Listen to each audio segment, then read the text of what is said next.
Hey, what's going on, everybody? Welcome back to another Flesh and Blood stream. Oh, got the mic up too far there. How is everybody? Vajith, Ben, what's going on, dude? How are you guys? Tonight we are playing Victor. The people have spoken. Viva la Resistance. We have some gold for a golden sun this evening. I put Victor in there just kind of because I didn't think anybody would pick it, but I'm very excited that the Twitch subscribers and the YouTube members have spoken, and we are playing Victor this evening. I'm pretty pumped. I'm pretty pumped to play Victor. So, hey, what's up, Geek? How are you, buddy? That sounds weird. Would you rather me call you something else? I always feel like maybe there's like I don't know, like some kind of backhanded insult or something there. I don't know. It always feels weird saying stuff like that. But yeah, I'm really excited. This is the list that I've been working on and I've been playing. I'm a pretty strong believer in its place in the metagame right now. If there was a tournament I was going to, like, next week or, you know, a couple weeks from now, I would be practicing Victor. Zen's probably still going to be just the best deck in the format, but I think Victor has a really good matchup into it. So I'm doing well. I'm doing well, Ben. I am doing well, man. Hope you had a good Thursday, man. I'm not gonna lie, I'm glad the week's almost over. I got a test for a certification in the morning, and then got a couple meetings, and I'm hoping it's a pretty lax. This is probably a go second matchup, right? I'm hoping it's a pretty lax day. Hey, Vajith, what's going on, brother? How are you, man? I would assume that we want the same thing we want against Kasai here. We want Big Hammer. We want Crown of Providence. And we probably just want to run 60. Crush the Weak doesn't really matter. The Weakest Link doesn't really matter, I would think. And the Choke Slams don't really matter. So just play the 60 with some aggro cards here. Just trying to race and run them over. Going second should hopefully give us some benefit there. All right. Well, our opponent's running 62 cards and Great Axe into us. If they're playing like an aggro build of Great Axe, then it should be interesting. Okay. There's an interesting like thought process here, because if I draw like a couple of reds, my hand's really bad. Part of me thinks I should block Golden Sun and the Pummel, but part of me thinks I should block Thunderquake and Golden Sun, because if I go back-to-back blues, I can play Golden Sun, throw Zealous Belting and Hammer, and still arsenal a card, keeping the Pummel. So it's a little bit of a greedy line here to start the game, but I think it's okay. Yalaisa Test calling it now. Kobe, my man, I appreciate the confidence. I hope that's the case in the morning. Oh, we only draw one card, actually, so we gotta hope it's a blue. It is a blue. Blue off the top. Man, never didn't have it, boys. Never didn't have it. 4 into 5, and then we're gonna arsenal the Pummel here setting up.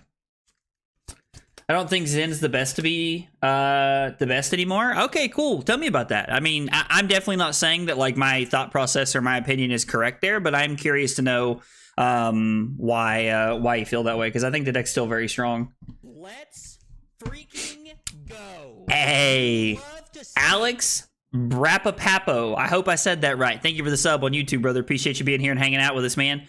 When you guys are here for the first time, we got 3 questions we ask everybody. What's your name? What got you into Flesh and Blood? And what are your favorite hot dog toppings? If you live in a part of the world where you don't really eat hot dogs, tell me something else you like to eat, man. I'd love to learn more about you. Play a Kano tonight? I really hope we don't play a Kano tonight, if I'm being honest, Geek. That's a tough matchup. But it is good to see it and to learn from it, so I definitely hear where you're coming from. I just say that kind of laughingly because it is a tough matchup. It's a tough one. It's a tough one to get a hold of and to like truly understand. I think we're just going to take Hammer here, and we're probably just going to throw the... Ooh, going to wager a gold here. Destroy the headpiece to wager a gold? Hey, Annabelle, what's going on? Carly says, Victor, Victor. I love it. She's always just like supporting me, even if she doesn't really understand what's going on. I love it. We can go 7 go again into 6 here, which is pretty solid, or I can throw Spinal Crush with Pummel. Considering Tunic is coming up, I think I would rather save it for like a Command and Conquer. So I think we're supposed to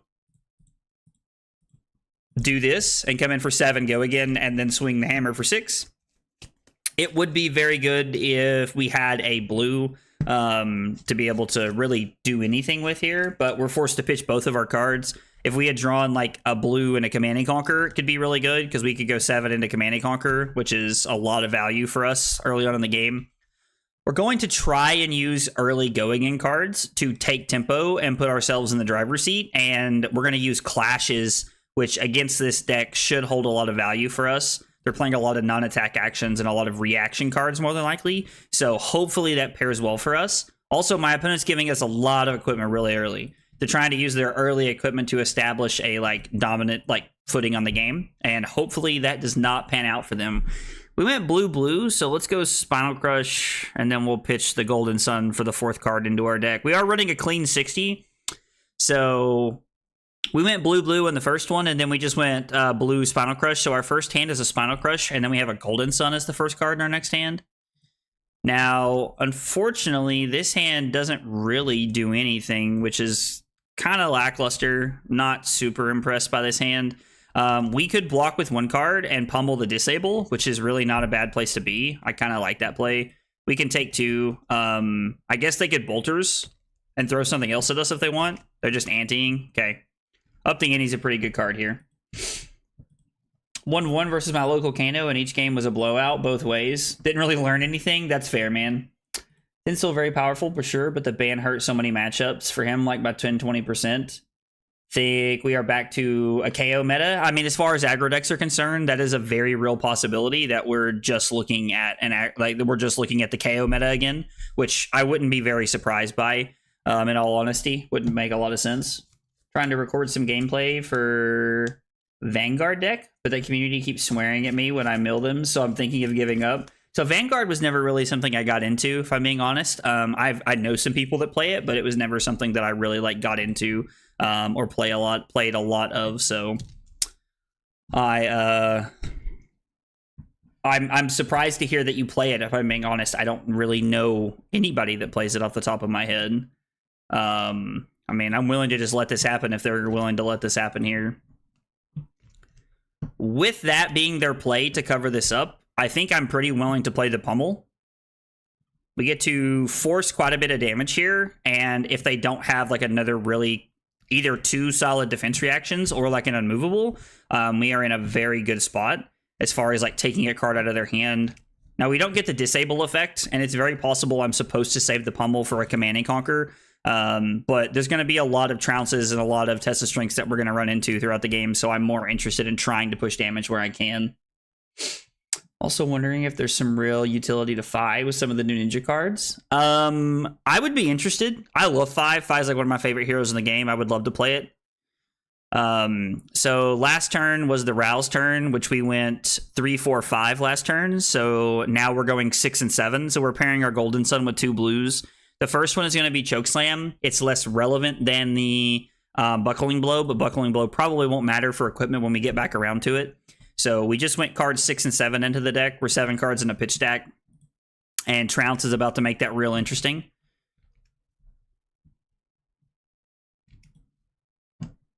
So 7 go again. Probably not followed into much here.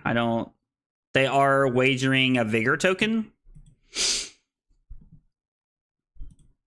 So we can block like this, take 2, give them a Vigor token, and then try to play from there. We'll see what we get with the Trounce here. We're 7 cards in a pitch stack currently. We have a Trounce. We're going to put that on the bottom. So this is card number 8. And then Rouse the Ancients is card number 9. So we're 9 cards in a pitch stack. And our second hand is Rouse with the Golden Sun. If we play into the Tunic counter going into it. So we could have a pretty good hand. The Red Aspect is good. So somebody was telling me that they considered playing Red Aspect in the deck, but I hadn't really tried it, Brick. My favorite game casually. Been fun for a full 15 years, but competitively a lot of problems. So you don't get that deep into it. That's fair. I play Magic very casually still, so I understand. Hey, what's up, Drew? How are you, brother?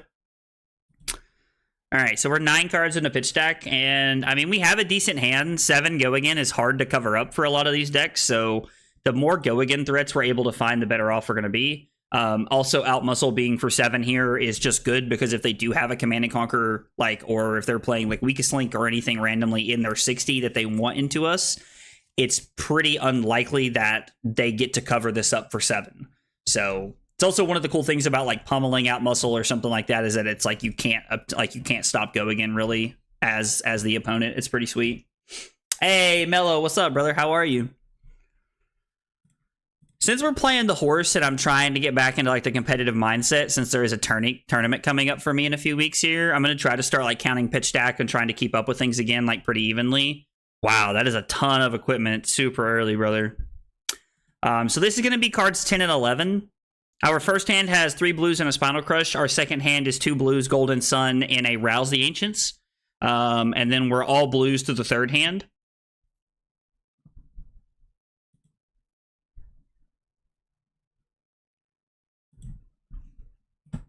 I kind of just want to go to 23 with them here. I know it's a little greedy, but it gives me the ability to play the Gold Main Estate and potentially throw a Spinal Crush at them Arsenal E-Strike, which is good for us. So considering we're 11 cards in a pitch stack, and you guys are going to hear me say the number of cards in pitch stack a lot because that is how my brain works. I have to physically talk about it more often than I am not, or I will forget and lose track. So,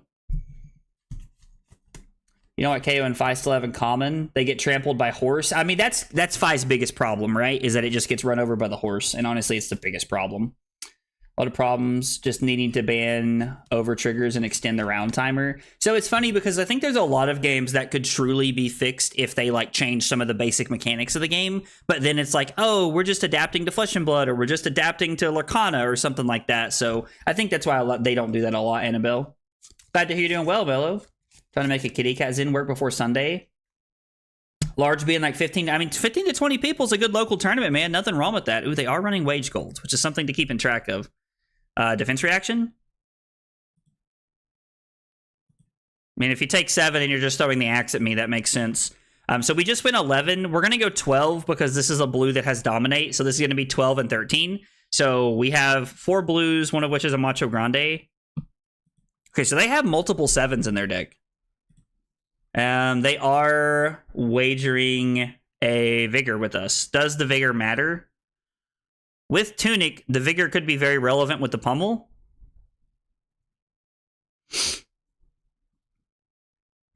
Are there any, like, 0-cost pumps they play? Not really, like, right? It's kind of a greedy block, but if this pans out, our hand could actually turn out to be insane, right? And we win with a Wallop, which means we end up with 3 Vigors when this is all said and done with. Which is, like, actually great. Because that means we're able to go... Hang on, let's think about our turn here for just a second. So, what did the Trounce put on the bottom? We won the Wallop and the Command and Conquer, so Command and Conquer's number 14 card into our pitch stack. So, we don't have to play a card to play this.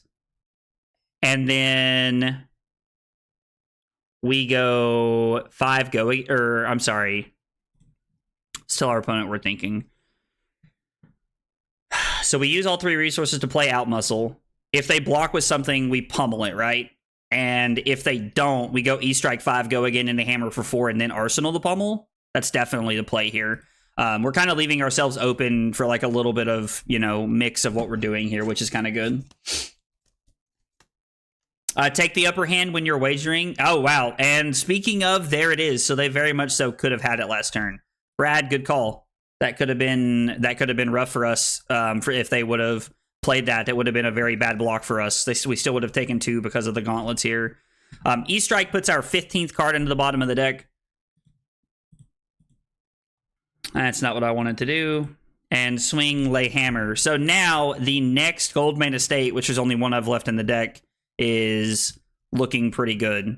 And we've seen the other 2 Trounces that we did not put on the bottom of the deck already. So there's 3 Tests of Strength left. And the E-Strike put the blue Wallop, which was card number 15. This is card number 16 we're putting on the bottom of the deck, and we're arsenaling a pummel. This hand's looking mighty good. Now, Test of Strength is like kind of whatever, but I still think it's okay for me to block like this and take 2.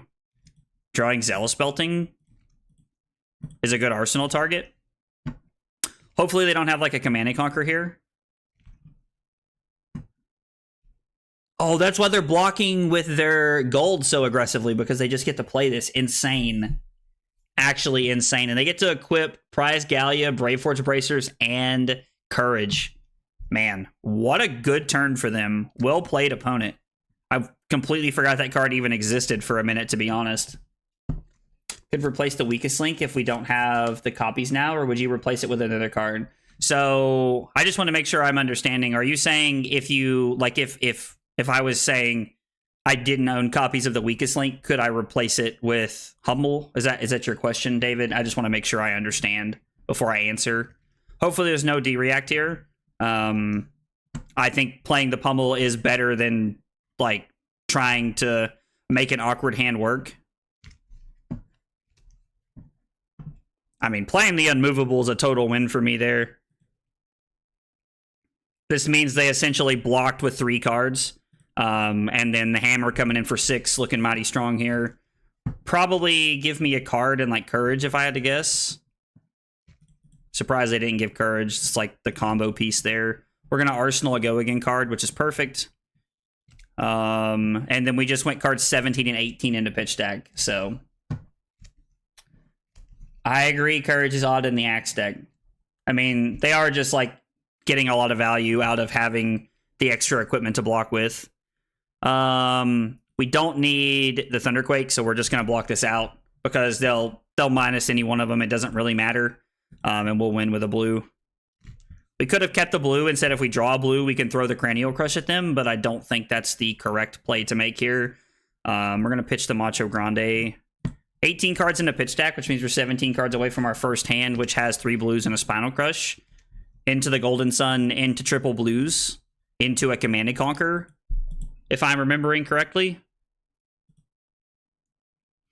Yeah, single copy of the weakest link right now is around 30 euros in Europe, and since I have the Humble lying around, so that's fair. I mean, it doesn't exactly serve the same purpose, if that makes sense, David, but I think it is a very, like, it is a very solid budget replacement to what you're looking at. So if you are looking to make that as a budget replacement, then I think that's a very solid choice. My biggest concern is that it's a 3 block, or it's a 2 block. I don't know how you feel about Amnesia, but if you're looking for something, like, if you're looking for, like, Zen points, then that's a good place. I don't know. That's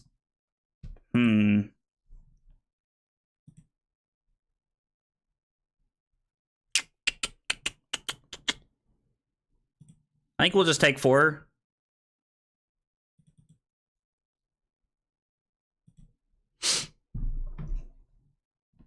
So what I like about this play is that throwing the out muscle is, like, they have some cards that can block it. They have shown them to us, but throwing the out muscle, this looks like we have a pummel here. So we'll get our axe support some days.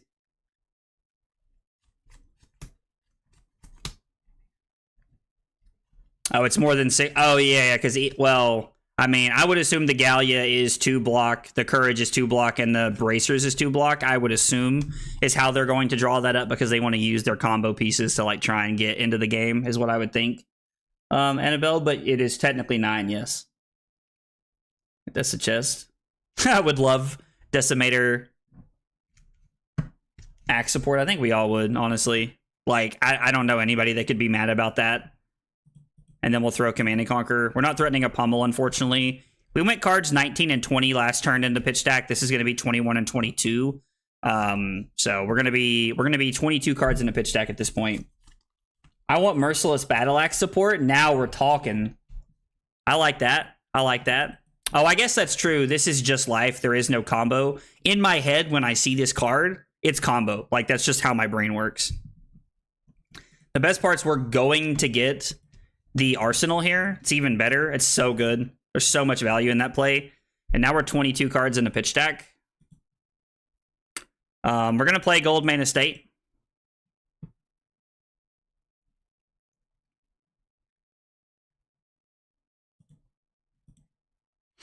Five Go Again. And then we just put a card on the bottom, which is our 23rd card in a pitch stack. and then the Command and Conquer for 6. They have to block with at minimum a piece of equipment to stay alive here. Thanks for the feedback. One more question. Would you try to stream more Bravo games just for nostalgia's sake and not actually see how bad it feels? I would totally be down to stream Bravo. I actually really enjoy Bravo as a hero. And in the Guardian Mirror, you get a lot less clash like variants. So I actually really enjoy it. So looking at that, we just went 23 off the E-Strike and 24 there. So we can block 6 here. They're not wagering a gold. I would love to win a gold here. We could go E-Strike for 5 into putting the Spinal Crush in the bottom, which would be card number 25. And then we could put Cranial Crush in, pitching these 2 blues, which would be cards 20. Like, so we're 24 right now. I'm trying to get ahead of myself here. I think we're going to take 7. This is fine. The E-Strike's actually for 12. I think this just wins the game, right? Or I'm sorry, for 11, it was 6 mites. Gosh, I can't count. 5 and 6 is 11. Lord. The old 6 mite turn's looking pretty good, right? It's looking pretty good. Why has a Guardian played 4 Go Again hands in a row? Because this is what we have to do to beat Enigma. Ed Knight's streaming here in just a little bit. I think he's going live at like 8 o'clock, and I think he'll probably talk about some of the same things. It's like, I think you have to have a lot of Go Again here. And 8. All right, so the E-Strike was card number 25 into the deck. We're going to say good game. So we have 25 cards in our deck right now, which means we should have... let's see, where... This was the last card.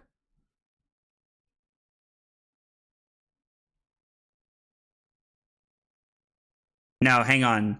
These... So... I'm sorry, we're not going to rematch. I'm trying to figure something out here. So I was 25 cards into pitch stack. Or I'm sorry, 27, if you count these. Which means I go up to 31 and then draw these 4 cards, which is the last hand I don't know about. And then... Or no, I'm sorry, I was off 1 card somewhere. Because... Oh, no, that's correct. Because I went 2 of these, a Spinal Crush and the Cranial Crush. Yeah, and then Golden Sun was the first card. So yeah, that hand was great. Yeah, no, that was perfect. Yeah, that was exactly what we pitched at. So I did count it correctly, which is perfect. Nice. You love to see it. We're counting correctly, we're pitch stacking correctly, and we're off to a 1-0 start on the night. You absolutely love to see it. Hey, Trent, what's going on, brother? How are you? All right. Let's get another game going here, and then we got a big hydrate for Liam here.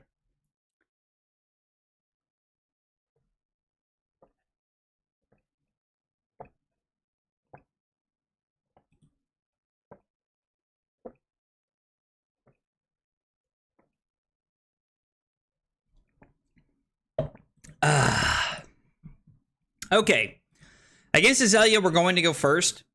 This matchup has gotten, I'm not going to say a lot worse, but it has gotten worse since I am not playing cards like Sink Below in my deck, so it is making it a little bit tougher on the list, but we're still going to try it. I'm running the weakest link in the deck because it can randomly snag a Rain Razors. Excuse me. It's not super likely that we get value out of it, but I think the 2 for 6 that blocks 3 is better than Crush the Weak. So I'm more interested in playing the weakest link in this matchup. I mean, we can just heave the Thunderquake, right? So we'll just pass and heave the Thunderquake. And we'll pitch like this. So we are 2 cards in the pitch stack. The first card we pitch stack is going to be the Golden Sun. So we're 2 cards in the pitch stack, and this hand plays well off of a 1 card. This is a 2 card Spinal Crush because we heaved here.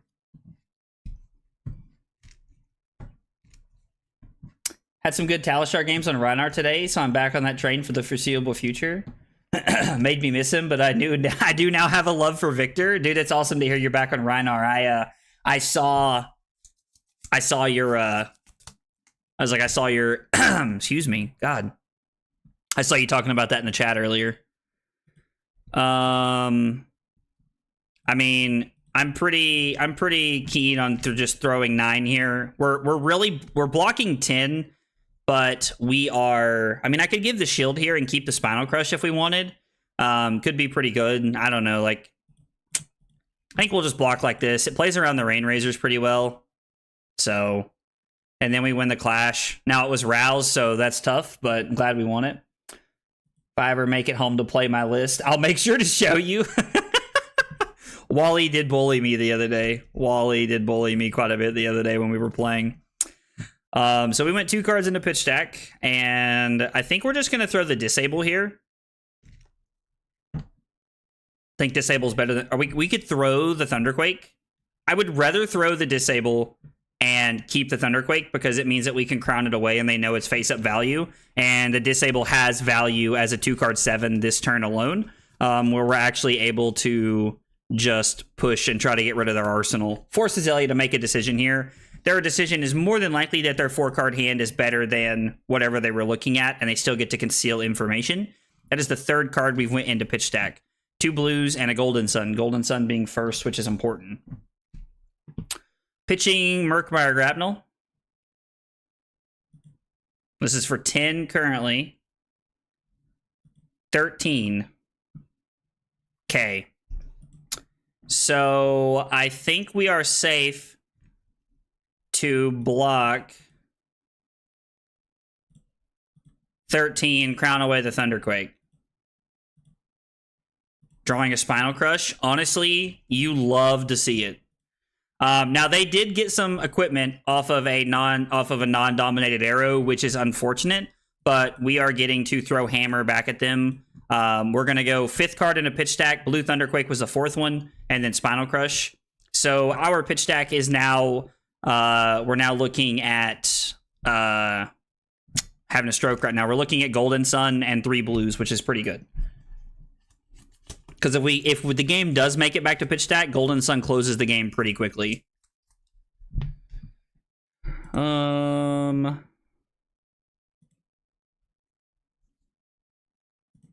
Sheesh.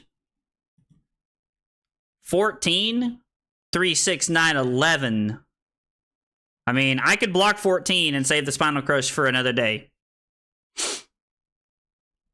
I could also block 6, take 8, 9 from the Remorseless, and then take... So I'd be going to 27 to throw Spinal Crush at them. I don't know. It's a tough decision. That's going to be Boy Crying Wolf when you actually have a stroke one day. I don't think anybody's ever called me out on saying I'm going to have a stroke. Oh...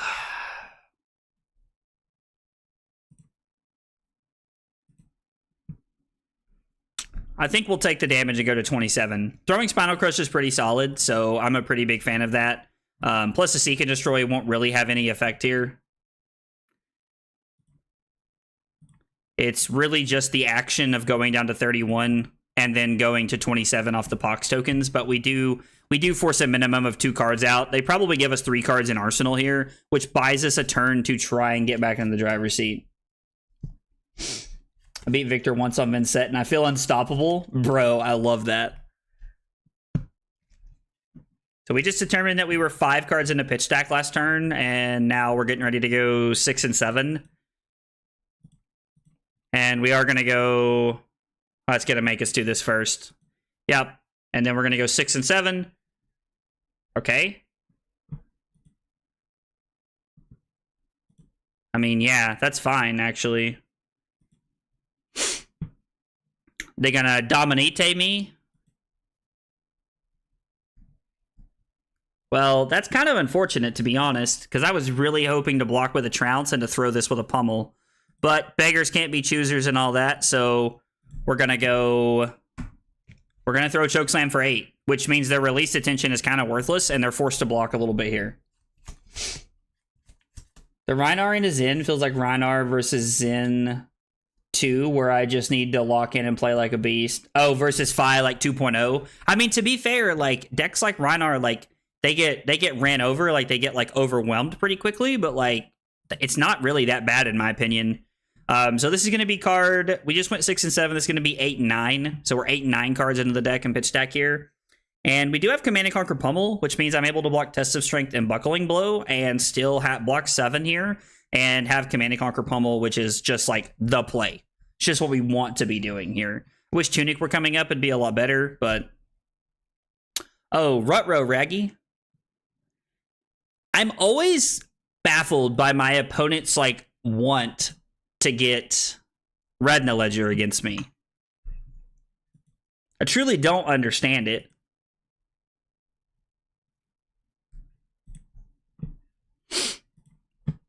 I mean, we're just going to take 4.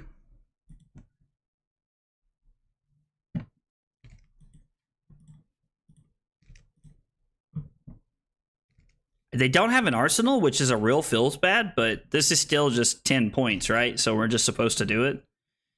Yeah, I mean, I think we're just supposed to play it.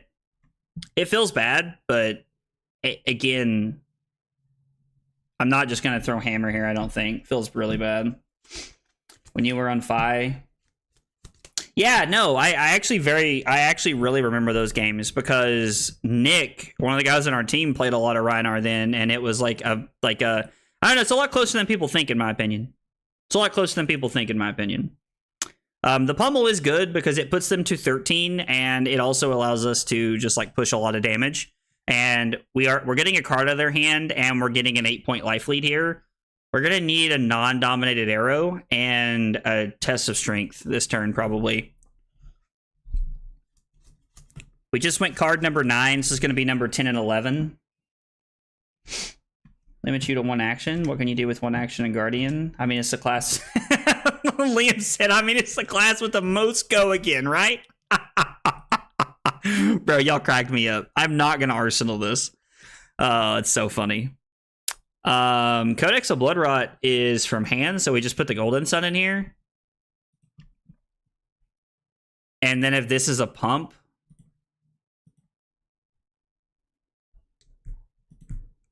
Frailty.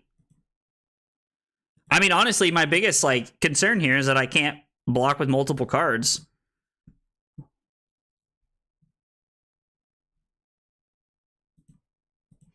Yeah, we take 4, go to 17, and then we're going to throw 10 at them, which is going to give them kind of a little bit of like closing power here, which I'm not a fan of. So we are going to crack a gold. Oh, this is 9. Ugh, don't like that. They should definitely be wanting Fatigue Shot here, Brad. I like you sending Buckling and arsenaling CNC. Just to like get the potential value here. Or, like, are you saying because we can also pummel the Buckling Blow and, like, get an equipment value there and setting up the CNC for another turn? I could see that. You could talk me into that, especially because Tunic was coming up in a turn or two. You could talk me into that, Jesse. We do have a lot of Go Again in the deck. I am very specifically playing a lot of Go Again for the bad matchups in the deck. I'm going to go ahead and use Tunic to pay for the Pox so we can stay above board here. And then I am going to pay, and this is going to be 12 and 13, so 12 and 13. Yep. Hopefully they don't Codex us. I mean, I guess it's that or they dominate us, and I would rather them... I don't know. Like, I guess we have a Spinal Crush or a Command and Conquer we can get back.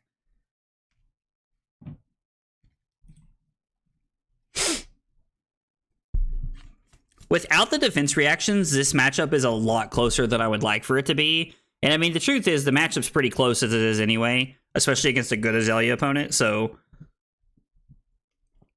is Tunic worth the 2 health from Pox? I believe so. I think so personally. Solace, like I 1 resource being worth 2 points. I think that's pretty worth in my opinion. Now it's defensive 2 points, but still I think it's worth. I think it's worth personally. I could be wrong though. Like, if you guys feel differently, I'm definitely open to, like, interpretation or talking about that decision right there. But I think it's not bad.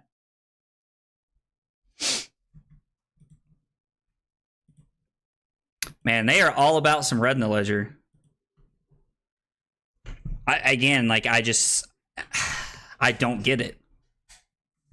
Red in the Ledger is great against Zen and like Fi and like all these other decks, but I don't care.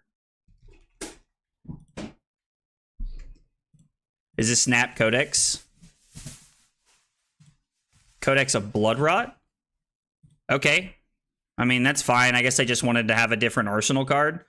And then we're just able to throw the Spinal Crush anyway. So, yeah, I don't. They're not wanting to get Fatigue Shot against me is a very interesting decision here. Every time I don't grab red, I get hit with with E-Stonks for 3 and then Spinal for 9 or some BS. Oh, it's too funny, Wally. We are going to go to 13 here, which is unfortunate. And then this is going to be cards number 14 and 15 into pitch stack. Oof. Big oofta. Big oofta. This hand, Chief called, as they say, and this ain't it. Hey, what's up, Diablo? How are you, buddy? I love it. Like, the only thing this man knows about Flesh and Blood is what I was like drunkenly yelling at him the night of that stream. The Aelia might be, I mean, maybe. Wally said it's wrong, but I get it. Tell me you play cards without telling me you play cards. Like, just actively being like, this is wrong, but I understand. Have they activated Death Dealer here? They have, so blocking for 7 doesn't really serve too much value.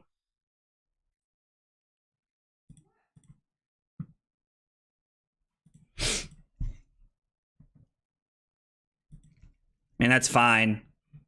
Yeah, we're gonna break a gold and put this on the bottom. And then we're gonna get an extra gold because of that. And then the Vigor token. So we had to break a card to go. We went 14 and 15, which means the card was 16. And then that was the extra card was 17 that we put to the bottom of the deck, which was the Golden Sun. And then we play this.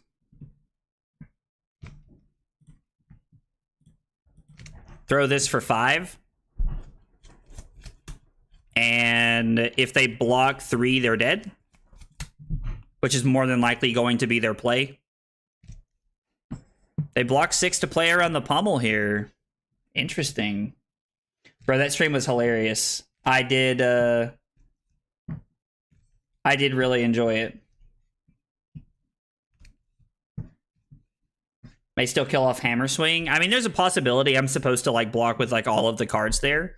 I mean, yeah, they're just like they said, "Yep, if I'm dead to pummel, I'm dead to pummel," and I just had it there. So, yeah, I mean that game felt pretty clean. Again, I think my opponent made a few mistakes there by not getting Fatigue Shot. And they have them in their deck here. So, like, I mean, imagine the Fatigue Shot that one turn that they threw Red in the Ledger at me would have saved the Spinal Crush, like, a lot of damage. It would have done a lot. I had 2 cards in hand. I ended up blocking with 2 cards there and doing nothing on my turn. But instead, I just kind of, like, took some of the Red in the Ledger and didn't care. Like, it's just interesting how, like, some, like, decisions like that really change the whole pace of the game. If not just for this image alone, that is 100% where that meme comes from. That image solely came from the drinking stream.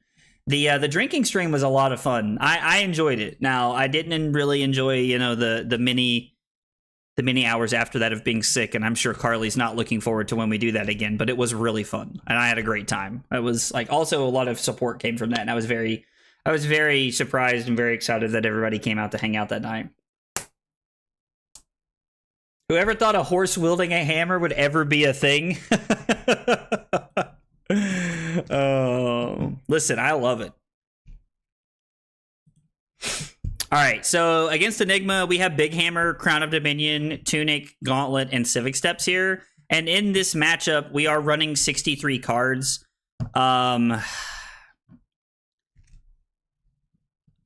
I don't really know what to cut in this matchup. Like, I would like to be on a clean 60, but to be honest, I think all of the cards are important.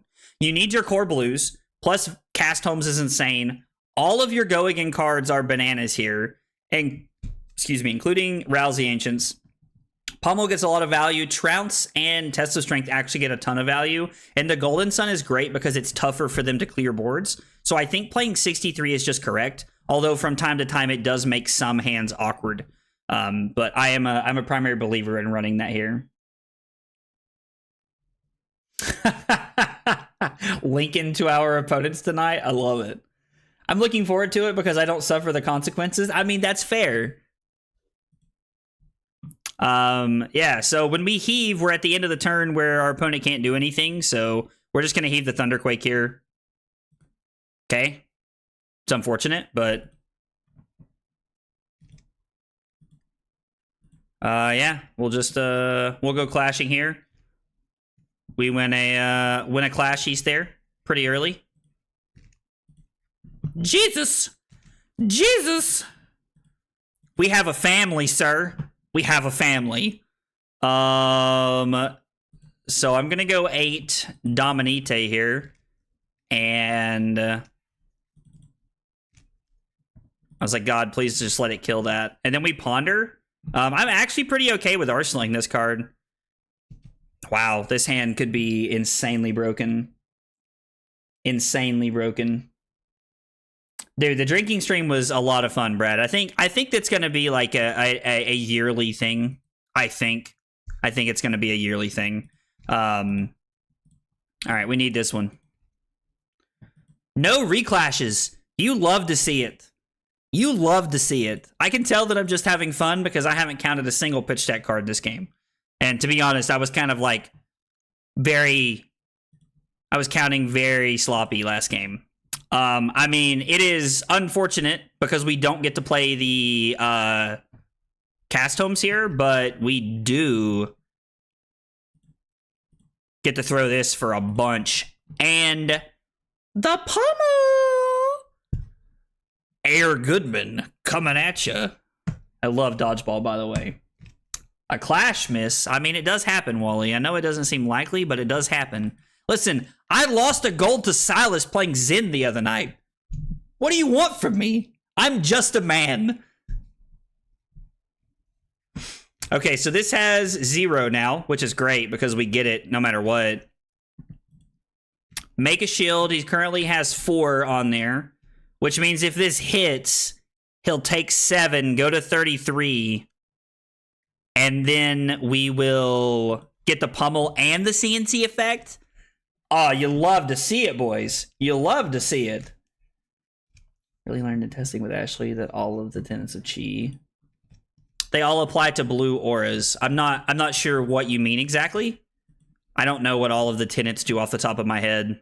The question is, are you running this nonsense? I mean, we're better off just to play safe here, right? Just in case they are running that. I don't know that they are, but I'm going to play around it just in case they are.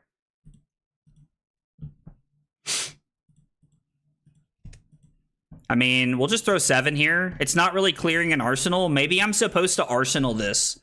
Like, arsenal, if there was a red, I would have thrown hammer and just arsenaled, right, to set up. And maybe the blue disable is just worth. Maybe that's just me playing poorly. I don't know.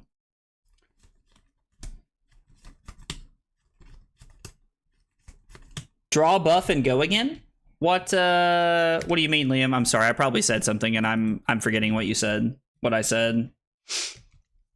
It's exclamation point Trent. You can't put the space in there. Dude, what are you doing? What are you doing, Drew?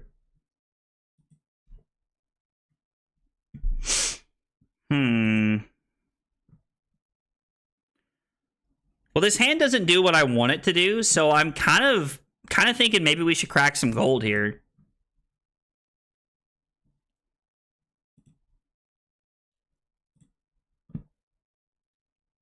I really wish we had a way to play go again here.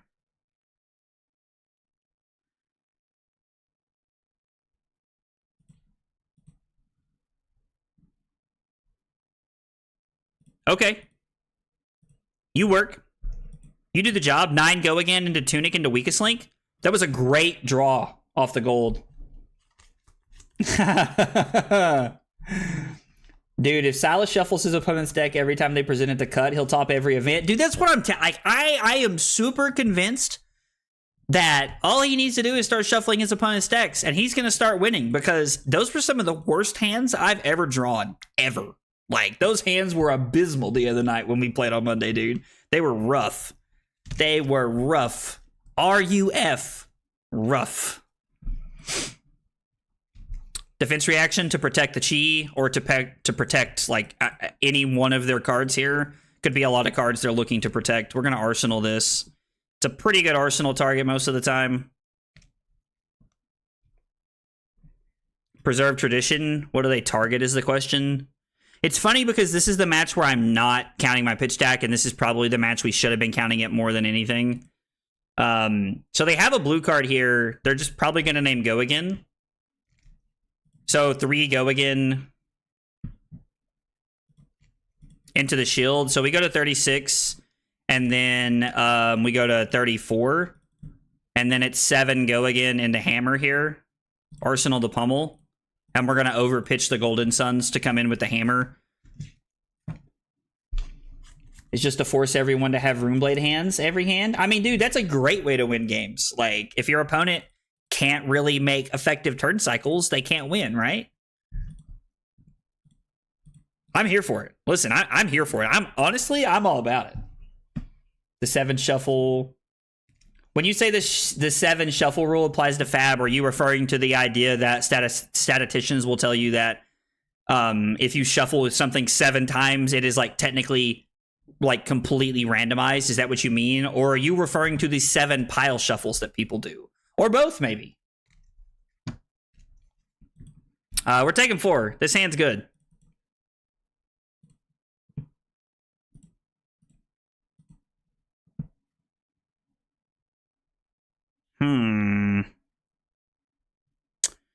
So we have the option of Spinal Crush, keep this, or I can go E-Strike. We're going to tell our opponent we're thinking here. Or I can go E-Strike into put Chokeslam. No. We would put the Chokeslam on the bottom, so that we went yellow, blue, yellow, and we would go blue, blue, red, so that we can space out our colors a little bit. I think it's better to go E-Strike here. We want to just put as much pressure on as we can. Talashar's lagging. Let's give it the old F5 there. So 5 Go Again. We're set up 4 mites for next turn off the Cast Homes. There's still 1 more Cast Homes left in the deck, which honestly you'll love to see. Hopefully we get to clear the board here. Hey, what's up, Joe? Yes, sir. We are playing the horse tonight, brother. Give that E-Strike Go Again. Sometimes, and this is wrong on every level, but sometimes I really just want to soul read when they have the path well traveled and just name 7 and stare at them. No world it's ever correct to do that, but sometimes I want to. You can only shuffle your opponent's deck 7 times. Oh, it's a thing? Someone told me that like 5 years back at a pre-release. Oh, I don't... Presented... That's interesting. I did not know that that was a rule. Like, even after like grinding Magic competitively for years, I didn't know that was a thing. I'm not gonna say you're wrong, but I don't know if that's correct either. So I don't know. That's interesting. If that is a rule, I don't think I ever broke it, but did not know it was a rule. I know that a lot of people believe in like if you pile shuffle in 7s, it helps randomize. Some people believe that pile shuffling doesn't randomize at all. Some people are like, I'm going to like shuffle my deck 7 times like this, like with the, the sideways shuffle thing. And then after that, it's like, that's it. That's all I'm doing. Ooh, 2 very solid defense reactions this turn. Hopefully we can utilize those 4 mites and a pummel next turn. So they have 4 and 2 next turn. Probably just 4 and then Arsenal if I had to guess. Hopefully our hand isn't like, complete doo-doo here. Hopefully we got some gas. They changed the rule to excessive shuffling. I mean, there are some people who excessively shuffle. I have known a few of them.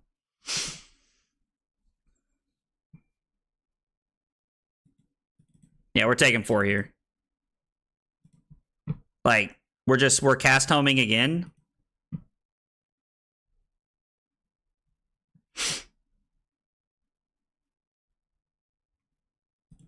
So there is no pummel this turn, but we are going to throw... I mean, we could use pummel here. I think I'm better off to use the out muscle as 11 go again next turn. I think it's a better source of my hand.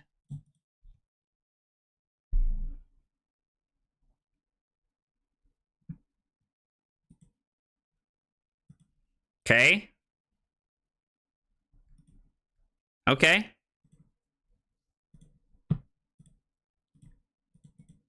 I think this is a better use of my resources and how we can allocate them to be good this turn.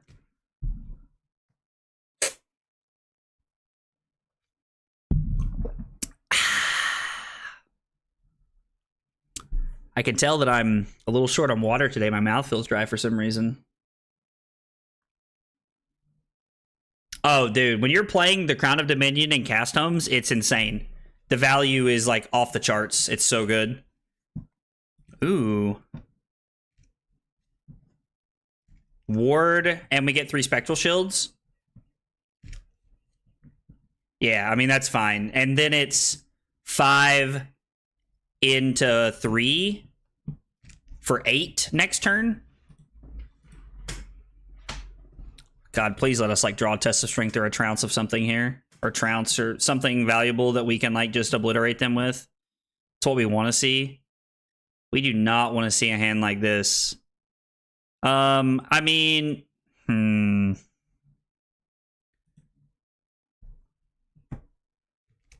So Zealous Belting, Pummel, and we're 1 short, so we need to like crack to draw blue here. I think this is a good use of Civic Steps here. They're incentivized to use Tunic to throw their attack, to throw their Spectral Shield at me here, with it being on the board. But if they want to keep their Quicken token, I'm actually just okay with that. Unfortunately, drawing the double reds is a little awkward. I think we are going to make the line of going for the blue. So now the blue lets us throw... Do we need to crack another gold?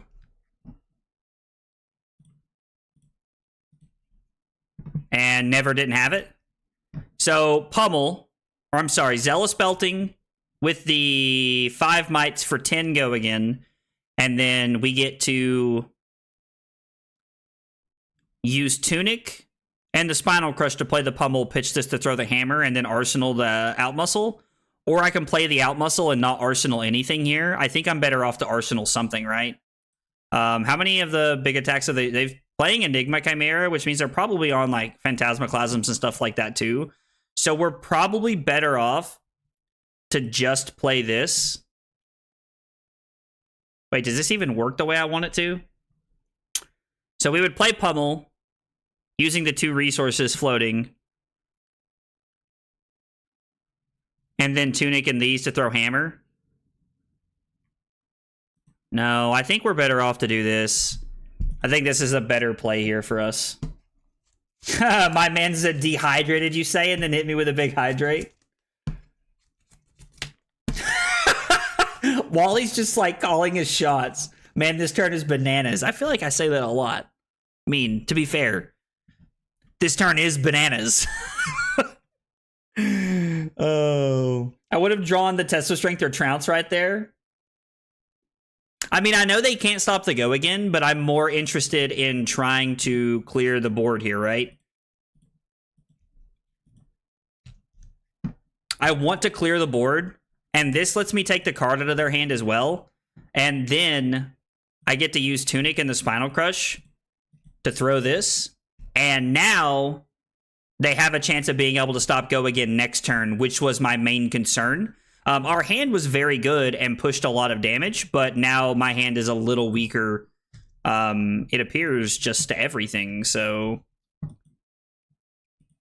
we're just gonna throw Out Muscle here and hope they don't have something to stop it. If they do, they get a little bit of tempo back. This was always a concern here. Sam made a good point. They could not stop the go again last turn, and we knew it, but it would have left us without an arsenal.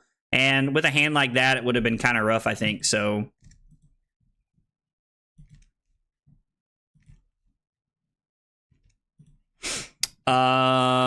We can throw Hammer for 6, or we can throw Command and Conquer for 6. It's better just to keep the Command and Conquer in our deck because it has no text here, right? We're forced to pitch every card regardless, so we might as well just throw the additional 6 here, force their hand.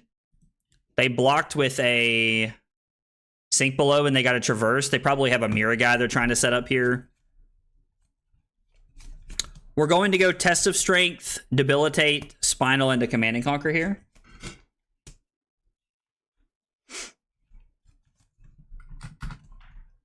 All right, they're trying to set up some board. I mean, to be fair, like, they're down 14 points. They need some board. I'm sorry, what the hell is this? A 3 for 5?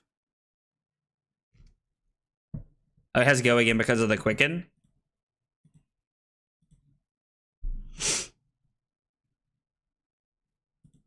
Have I played all of the cast homes here? I have. We have played all of the cast homes this game. Probably a good reason to why we're winning. He definitely could have attacked there. I don't know why he didn't. Yeah, the Tenets of Chi. Go again, draw, or buff a card. Oh, I do know. There's a play I'm in draft a lot. Would it be right to just play the Spinal and keep the Out Muscle and Arsenal?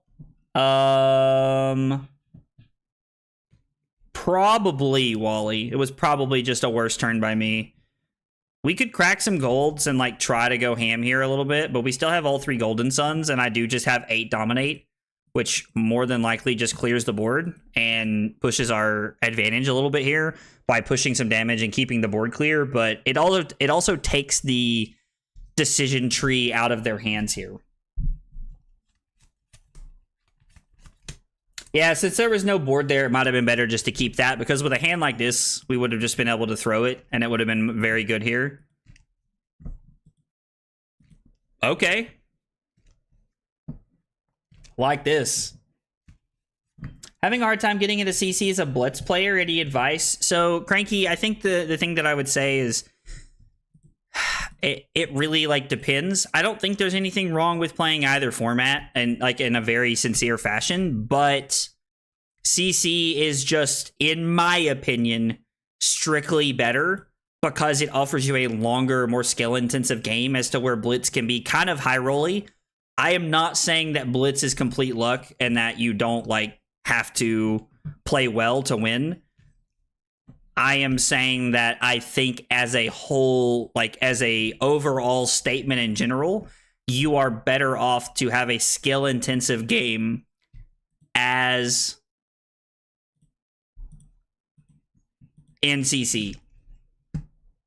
So I would say that I think it's more, I would say that like as a competitive player, I think you're better off trying to like get good games in and like honing your optimal flesh and blood skills in CC than you are in Blitz. But again, with that in mind, Blitz is still a very fun format. So we get to go 6 go again into 8 here.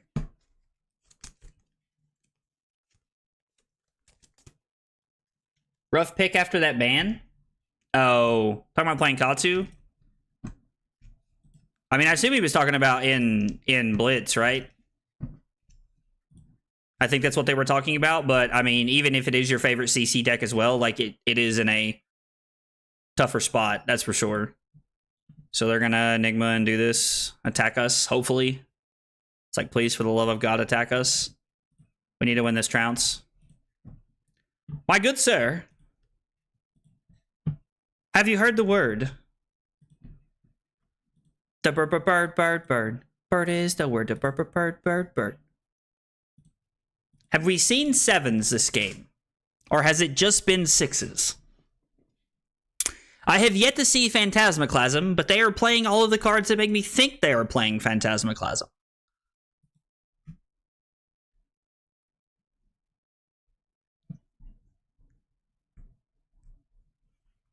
Golden Sun could just end the game here. Could. Don't think that's likely the case. We're going to go Out Muscle into Hammer if they don't have a 7 here. And then we're going to Arsenal the Zealous Belting. Oh, saying he won't transfer to CC well? I got you. I mean, yeah, with the recent bans, like Katsu's not a, wouldn't say like a top of the line pick right now in CC with all the bans. Although We Make Best did just come out with a Tiger Katsu video that looked really cool for CC. Yeah, and we double the gold. Yeah, it's bananas, dude. It's bananas. Two entirely different skill sets and can't be compared. I mean, Flesh and Blood's Flesh and Blood, right? Like on some level, Flesh and Blood's Flesh and Blood, right? That, like, I think is like my like general response to that. Again, like I hear what you're saying, because Blitz is its own animal and CC is a completely different game. Like playing, even if you're playing the fastest aggro deck, it's normally played over the course of, you know, somewhere between like 5 to 8 turns. And Blitz is definitely not that kind of format. Most games probably are over in like 3 to 4 turns. So I hear what you're saying, but I think in general, if you want to get better at Flesh and Blood and understand it on a deeper level, there are parts of the game you cannot comprehend by playing Blitz that you get from playing CC, was kind of like my point there, is what I mean.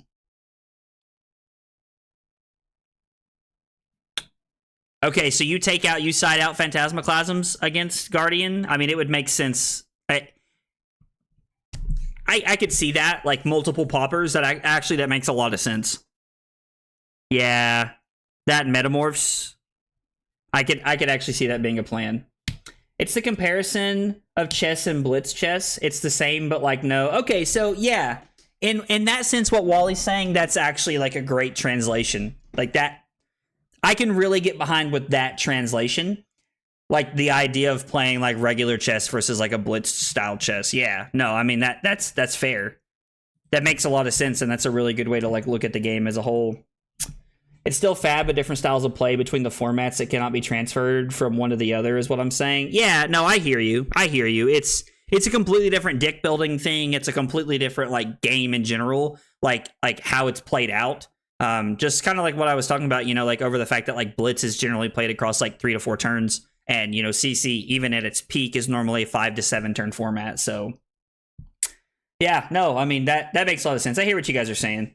It is. It's and you know, Cranky, like to go back to your point, like Blitz and CC, while they are vastly different, like the knowledge of Flesh and Blood transfers a lot, but you are learning an entirely different format. And so it is a learning curve.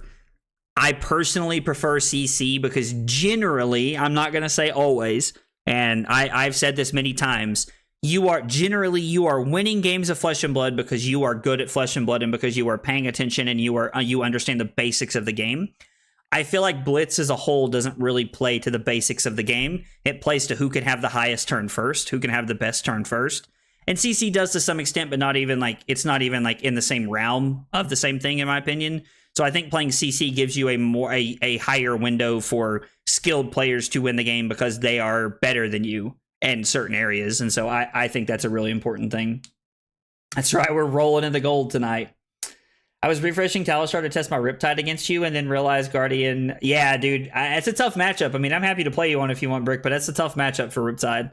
It's a tough matchup, brother. All right, so I got a big hijack we got to catch up on for Mello. I have not done yet. I got to use a bathroom, so I got to get some more water. We're going to use a bathroom. We're going to take like a 2-minute break here, and when I come back, we're going to be playing more Victor. Thanks for hanging out tonight, guys.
Okay, short break, and we're back. All right. Just kidding. Trent's testing something on Twitch. It sucks how reliant on armor blitzes. So I think DeVito's point, like a great example of what you're saying is that, like, he said that, like, you know, like the Rangers and Ninjas are kind of like unplayable, which I don't exactly agree with, but I think one of the points that, like, the best card that I can use to describe the difference between Blitz and CC is a card like Scowling Fleshbag. So if we are playing a game and it is only going to be 3 turns, Scowling Fleshbag rips like sometimes up to 10 points out of someone's hand or more. If you Scowling Fleshbag me in Blitz, I probably can just lose the game on the spot, because if it was turn 2, I'm just dead. If you turn 3 block with Scowling Fleshbag on my first big turn, I'm probably not in that bad a spot. I can probably still crawl back into the game and win. So I think that's a good example of the differences there. Sword Championship this weekend, 3 rounds of CC, 2 rounds of Blitz, and then Cup to top 8. Rocking Victor for all of it. Dude, Michael, let's go. That's awesome, brother. That sounds really cool. I would love to see an event like that here. That's awesome, man. 3 rounds of CC, 2 rounds of Blitz. What's the top 8 cut? Can you tell me? Is it okay? I feel like I'm racing through the streets of Tokyo on a motorcycle. Well, dude, that's a great thing to be feeling. It's a great thing to be feeling. Viserai with Bloodsheath Skeleton. I mean, so yeah, Viserai with Skeleton was like, that was a turn 2 format. I died on turn 2 all the time. All right. Geek said earlier he wanted to see Kano. I don't even know if I have Kano down as a matchup. I don't even think I do. So we run Gloves. We run Crown of Dominion. Yeah, that's it. We have AB1, literally. I don't even have AB2. I took it out because we wanted to run Time Skippers. So we run Crown of Dominion to try and run them over Nothos. We're going to play Zealous Belting and Outmuscle. The Weakest Link doesn't really do much. I guess it could. We're going to take out Trounces and Test of Strengths here. So we need more cards. And just being able to throw 3 for 8s, 3 for 7s is probably just good. Yeah, I mean, we'll run it as many cheap cards as we can. We have all of our blues. We're only running AB1. Like, we're going to do what we can. But it's probably not looking good, boys. I'm excited to, my man said I'm excited to lose this weekend at the 1K. No, you're excited to win this weekend at the 1K, Brad. That's what we need right there. That's the equipment difference in Blitz. Yeah, absolutely.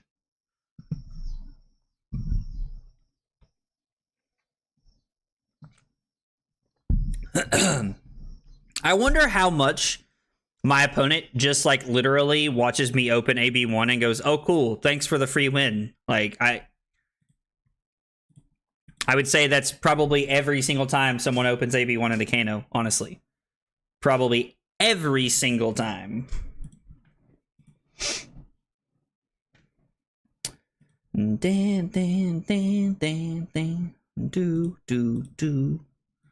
Puts an energy potion into play? Is that what they searched for? Sonic Boom? No, they searched for Sonic Boom. Okay. Yeah, they don't really care about Go Again, so it's just 9, but I mean, it is what it is. We're doing what we can, right? They might block just to keep up some life here. I don't know, like, if depends on how good their hand is. I could very possibly just be dead here as well. There's always that possibility with AB1. Are gonna rep the same 80 though. What heroes are you playing? Do you know like what hero you guys are playing? I mean, obviously you know what you're playing, but I'm curious, like, if you don't care to share with me what you're playing. Board format. I'm gonna get stomped so hard when the Blitz tourney is August I think it's the 10th. The date of it? Yeah, it's the 10th. It's that Saturday. I'm actually very excited for it. I don't get the sense that he's trying to pitch stack, but he could be. Our opponent could be pitch stacking us. Can reveal almost anything here. Hits a Whiskey. You'll love to see it. You'll love to see it. We're just going to throw Spinal again because it's 9 and we have the blues in our hand to currently play it. So we're just going to go for it. Cry ourselves to sleep because Cindering Foresight's so good against us. Playing KO. Nice, dude. Let's go. I'm excited for you. I think like, KO's in a really good spot, and I know that you've been telling me that, but I think KO's solid. Good pick. More like AB1 Giga Chad. JK, we lose against Flame Boy. Yeah, Keshkar, this is rough.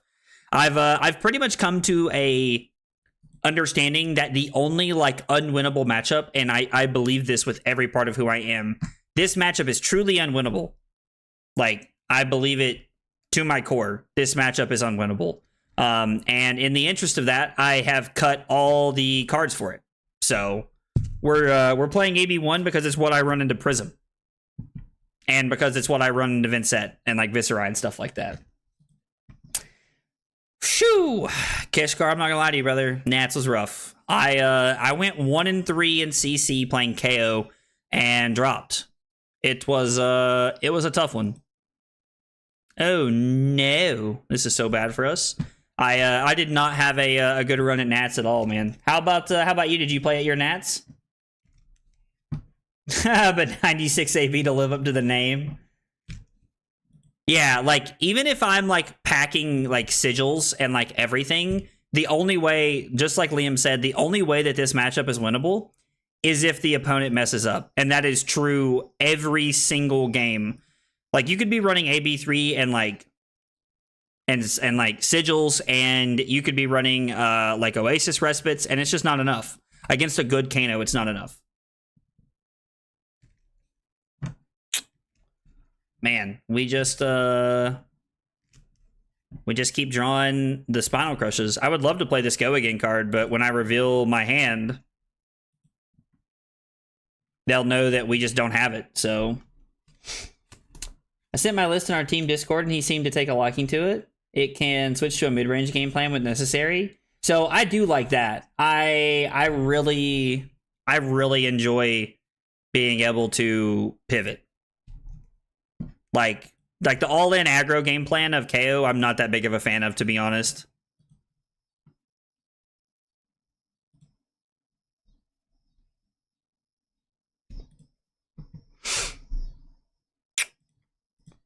Yeah, this hand is not good. We're playing 60 cards with like 33 blues, and we're drawing like, and that's trip reds. Double reds into trip reds is rough. Yep, our hero text box is blank against Wizards. Guess I better practice my prison game before I go into Rosetta then, if the matchup is... I mean, do you have a lot of Kanos at your locals, Geek? That's like, I guess that's like kind of like my follow-up question there. Is like, do you have a lot of Kanos at your locals? Because, I mean, if you do, then sure, there's nothing wrong with like swapping to another deck. But if you have like one person playing Kano... I don't necessarily think it's correct to swap. I don't know. There's a...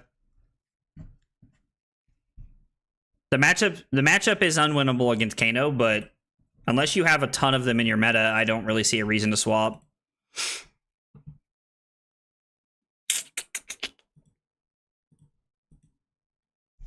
We're just going to throw 7 and have some AB here.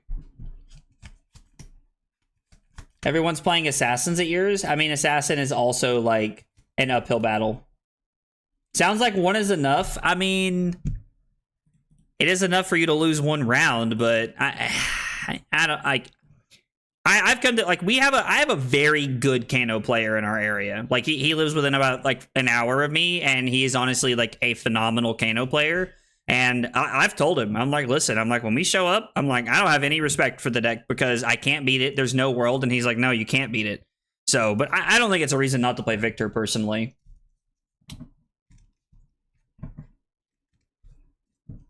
Polish Nats, CC with new.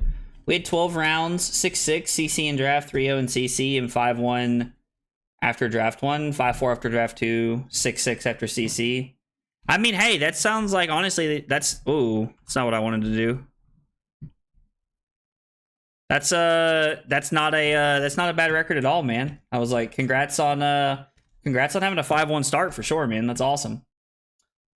About the sideboard plans, various matchups. He doesn't really do that unless he's going to play it. That makes sense. Be equally bad into the new Wizards. It depends on what the new Wizards look like.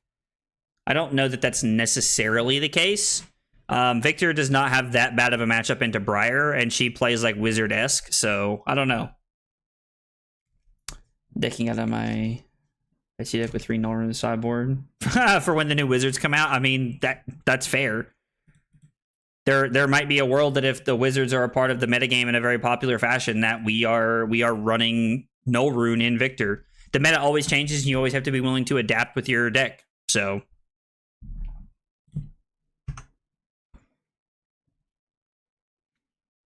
That is a world we live in. What do you mean we get better Null Rune? Like, I'm not sure what you mean. Like more versatile Null Rune, or like, because I mean we already have like Null Rune like AB1 for almost every class. Like it's just generic. You can just play AB1. Are you saying like generic AB2 and stuff like that? Runeblade Folds to Disruption, Guardians will be fine. I mean, I also think that Guardians will be okay in the new meta. But, you know, I just, you never know. Yep. My opponent's like, and away we go.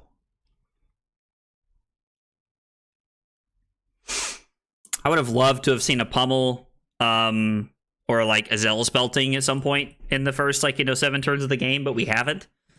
I mean, there's like some small chance that we can do things like randomly if we draw a bunch of Go Again cards, but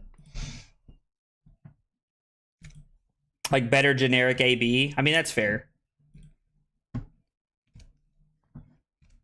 I would love to see a Borvo spec. I love playing Borvo. Borvo's a lot of fun.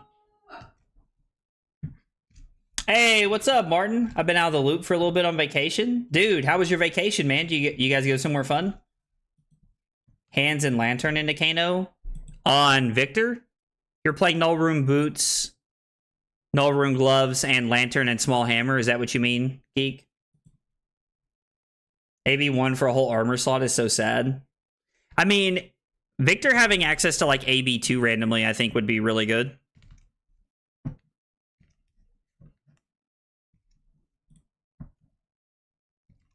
I mean, this hand's pretty good. Problem is like, we're just dead.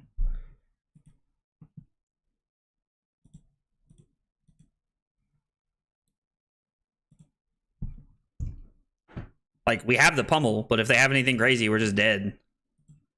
Oh, we needed our opponent to do something like that.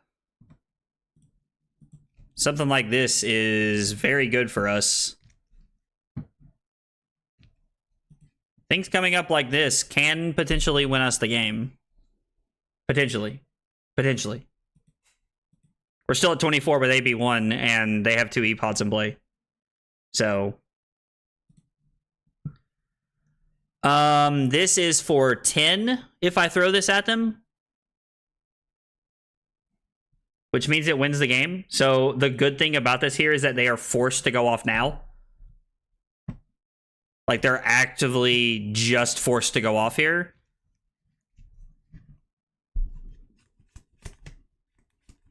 So, I mean, Geek, I'll be honest with you, man. For a while, I was running AB2 and Oasis Respites. And then I was running AB3 and Oasis Respites. And brother, like, unless you're playing against a, like, subpar Kano, and I don't mean that disrespectfully to any Kanos out there, it's just not possible. You can't do it. You can't do it unless you're playing against... Oh, yes. That is so good for us. We're about to live the dream. Hopefully. I'm getting ahead of myself. Hopefully. I'd love a good Spell Void 2 equipment for Warrior. Didn't Warrior get, like, all of the... Or no, I guess that was Light. Light got the Spell Void cards, like, quote-unquote here. Hoping for good AB, Spell Void equipment for each class area, some of the expansion slots for Rosetta. Yeah. Next season, Betsy meta, I'm calling it. Well, it's good. I got my promo one from ProQuest then, Harrison. I would love for Betsy to be the meta, dude. Like, I'm not even lying. I would love for Betsy to be the meta, fam. Love for Betsy to be the meta. Betsy is a cool hero, and Carly really likes that Betsy's, like, this, like, gigantic, like, log-throwing... like, fiend. Or took my daughters back to the family farm in Missouri to see my mom. Dude, that's awesome, man. I'm glad you got to go see your family, and I'm glad you got to take your daughters and hang out, man. That's exciting, Martin. That sounds like a lot of fun. Of overpower good, in my opinion, but if they give her an overpower weapon. So if we get an overpower weapon, it could happen, right? Like that's like where the threshold is the overpower weapon puts Betsy in such a better spot because you get so much more like the viability. I don't even know if that's a word. Like the decks becomes like the strategy becomes so much more viable with wagering and getting tokens every turn that you can make it happen. And that's like she really needs to like log or whatever people talk about. Sad part's like we're probably just dead here. We've put lethal on the stack and they're probably like we're probably just dead.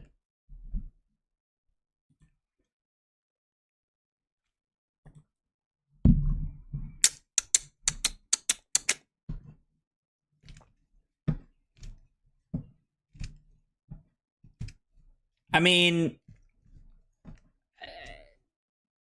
he also doesn't have like Olympia doesn't have the same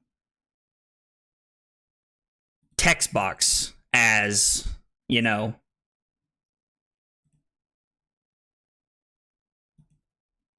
doesn't have the same text box as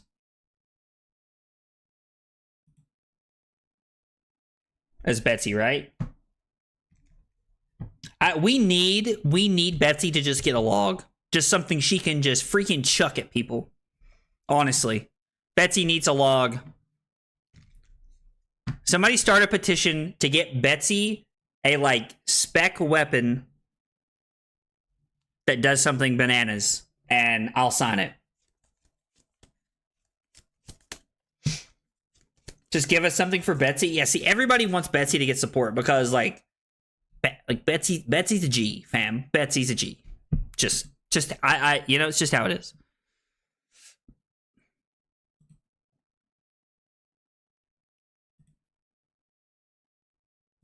I'm gonna say it. I don't care that you broke your elbow.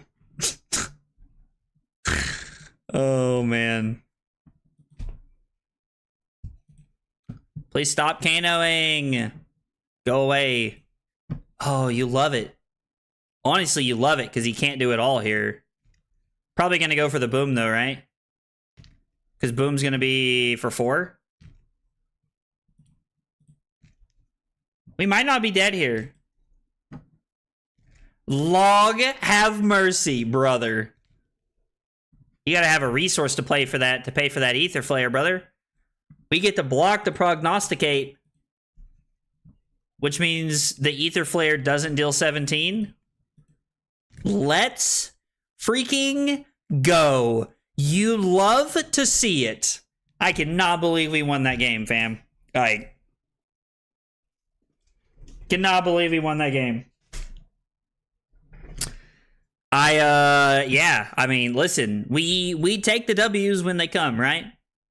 I still believe the matchup is like a 5%er, if that, but 4-0, and we beat a Kano. Ayo! Flex on him, son. Let him know what's up. I will take that. Oh, I forgot to do my big hydrate for Mello when we got back. So, big hydrate for Mello.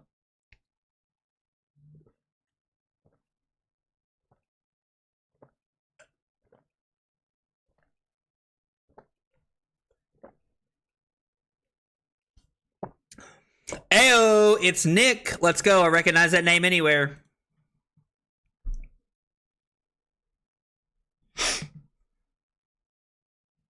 Do I have a Rhar matchup? I do have a Rhar matchup. We're looking at Titan's Fist, Small Shield, Balance, and we... Having a stroke. We take out Zealous Belting, Outmuscle, and Trounces here. Leaving the pummels because they play well. Test of Strengths, block 4, and against Rhar, we can actually have some decent luck. Weakest Link could be good. I think it's better than Trounce. We're gonna try it.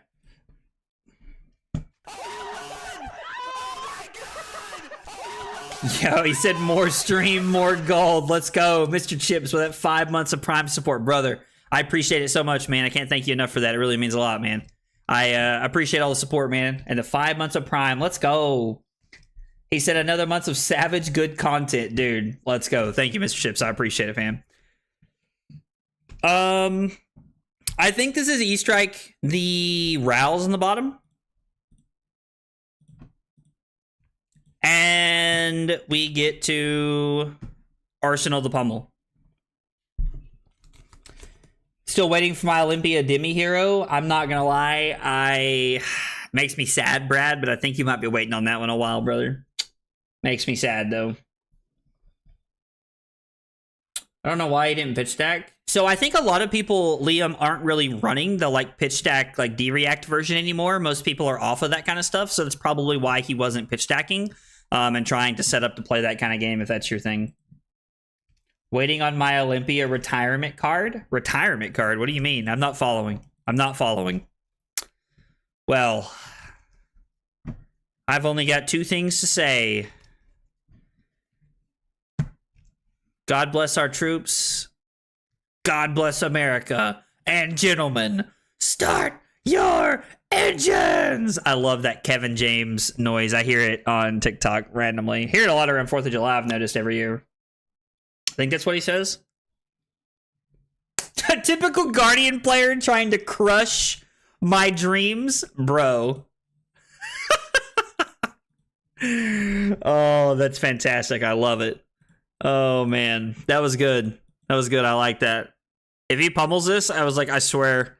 I swear we're cutting the stream off. No, I take that back. We're going Twitch only. I'm going to get on my phone and we're going to drive to Nick's house. I don't even know where Nick lives, but still, if he pummeled me there, I swear to God. Olympia destroys 10 gold and then just turns into a warlord. I like that. That's fun. But I feel like you can switch out from pitch stack mode to psycho flip. Oh, are you saying like just running like you're kind of like trying to pitch stack a little bit while playing and just blocking a lot? Is that what you mean, Liam? And the victor can aggro in response. I mean, I've won games playing like the aggro style victor in which is what we just ran, my variation of the aggro deck, like that I pivot between. And like I don't know, it's tough. Like it can be done, but it's tough. Normally it requires the Kano making a mistake somewhere. We're gonna Arsenal this pummel again. Nick knows it's coming now. This hand doo-doo. Don't like this hand. Takes our blue. I think we're blocking like this. Hey, we win a Cranial Crush. Let's go. I think I'm gonna go again here. I'm gonna go again, and if he wants to give me the flesh bag, deal. Deal. No, like your side deck is more pitch stack focused, so like D-Reacts and then more of the op cards. Oh, gotcha. Okay, I see what you're saying. I mean, yeah, so I've seen people who like are playing the like pivot list. I don't know. One of my buddies told me that he didn't like the pivot list very much. And that he was on just like strictly like value Kano, like the like aggro style of Kano, like combo Kano, and you could situationally like pitch like light pitch stack with certain cards if you wanted to. It's what my buddy told me he was doing, but I don't know. I don't know like how super crazy viable that is. I'm not saying you're wrong, Liam. I'm just telling you like what my buddy who plays Kano has been telling me. Like again, please don't take anything that I'm saying as me just telling you you're wrong. I think there are a lot of things that can be like not objective. Like we can have different opinions and like to some extent both of us be correct. So please don't take it as me just saying you're wrong or anything like that, man. I print Olympia Demi Hero with the next 3 sets. You got to clip this and make a short of it to prove a point. I will. Mark the stream. I'm serious. Like today's the 11th. Today is July 11th. If they make one in the next 3 sets, I will clip it and make a short of it. Just for you, brother. Just for you. We're gonna block the weakest link here. We're going to Spinal Pummel. Just looking to get as much value as we can here. We're playing a little bit of a value game here. One of the problems we have so far is that Nick loaded in like 12 more cards than us. So we need to have a turn like this where we really start to get on the front foot. Blocking with the Pummel earlier, I think, was the correct decision because we had one in Arsenal we're looking to set up. And while Flesh Bag is in play, we have to have it in Arsenal.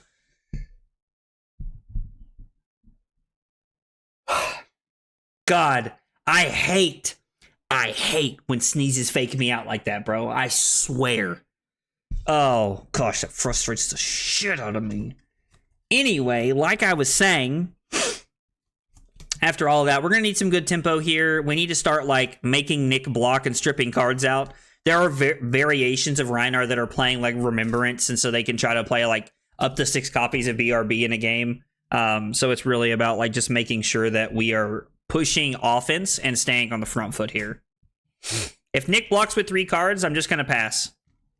Okay, he's giving me equipment, which means there is a heavy chance we are using the Pummel here.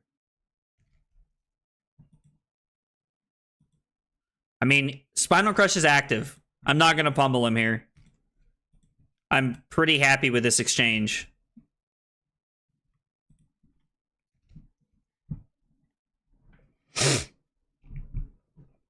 So, block with Crush the Weak, play Goldmane Estate. Hopefully we hit a blue, throw Choke Slam, 1 floating, and then Tunic Pummel. Value, population us. Ryan's asked for a blue 6, then run like 70 cards deck. And then we'll see 3 of those cards in a game. I mean, that's a real thing, though. Got it saved on my calendar as the day aggro hated the wrong gladiator. That's good. That's good. I like that. We're going to block like this. This could be Pummel.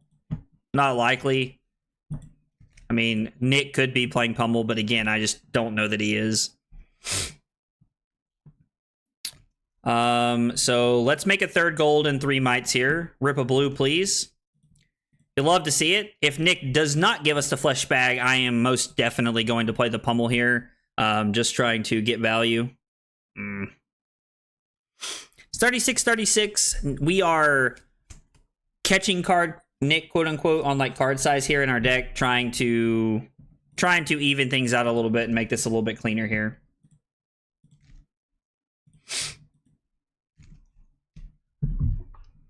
Yep, there it is. If you don't have a D-React, Choke Slam's still active. Which means if you play Blood Rush Bellow, like, doesn't get the value, but we have a Pummel in Arsenal, Flesh Bag is gone, and we have 3 mites coming up.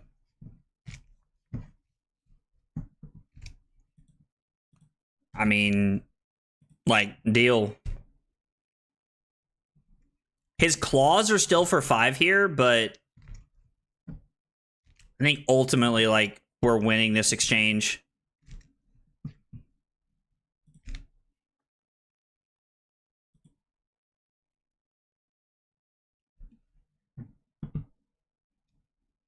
I think we're going to block with the balance and see what we rip here.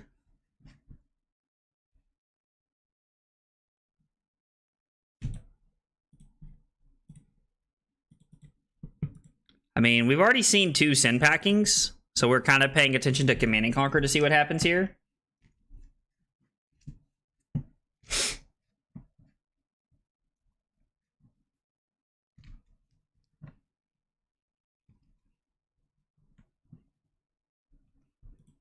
Think I'm going to 28 here. Most of Nick's equipment's gone, like virtually all of it, and we have a chance to really push the Pummel effect here. Spinal Crush with a Pummel would just be insane if we rip a blue. It's also worth noting that Nick had 3 cards and 1 resource floating. It was always incorrect to block with Civic Steps there. And when I say always, I mean pretty much always.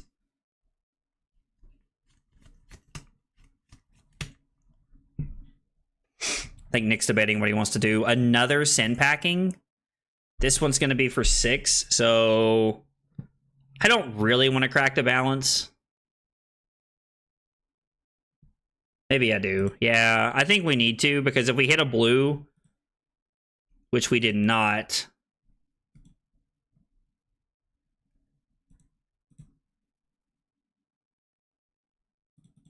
We still get to throw Spinal for 12, right?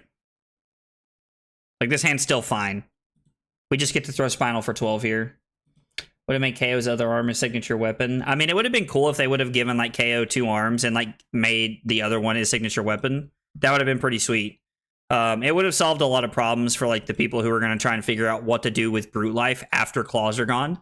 I mean, Leviah probably plays Hexagore, if I had to guess. And then Rhar probably plays Club. Is probably the world that we're going to live in, but I assume that, like, LSS has done a pretty good job of mapping within a few months when things are going to hit Living Legend. So I assume that they are planning accordingly. I assume, like, expansion slot or something. They're going to make another KO with claws. I mean, just strictly claws? I don't know about that, but... Oh, like they did with Kasai, if that's what you mean? Okay, sure. That I could see that. Hey, Josh, what's going on, dude? How are you, brother? KO only gets to take one claw with him into LL land. You only get to take the left claw with you to LL. I don't know that that's what LSS had in mind, but I like where we're thinking. I like what we're thinking.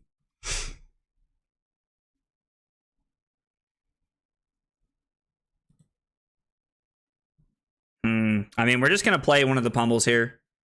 It's like it's just where we're at right now.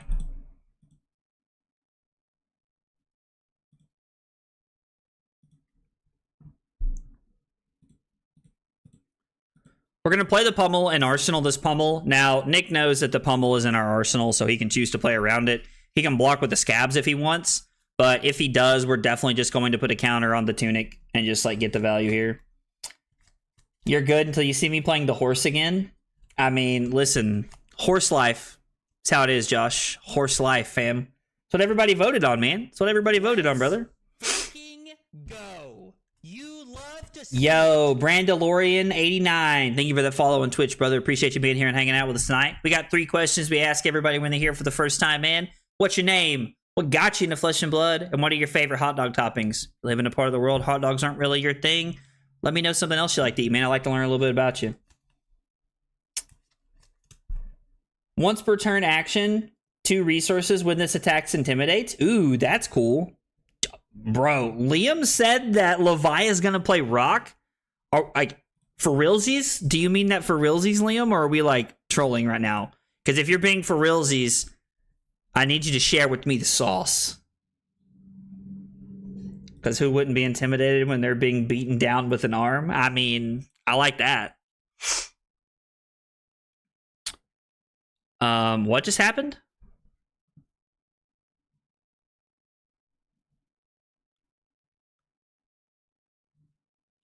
Oh, I see. He discarded Beast Within, managed to Reckless Swing, and then drew a Command and Conquer. And we're going to put the counter on Scabs here. It's just the card he wants to block with, so he did replace his card, which is, like, kind of obnoxious, but we got a Reckless out of the deck. It's also another card out of the deck that we got rid of, which you like to see. Oh. Oh, hello. Hello. Rock and roll. Now, I do like the idea of using that as, like a title for a video.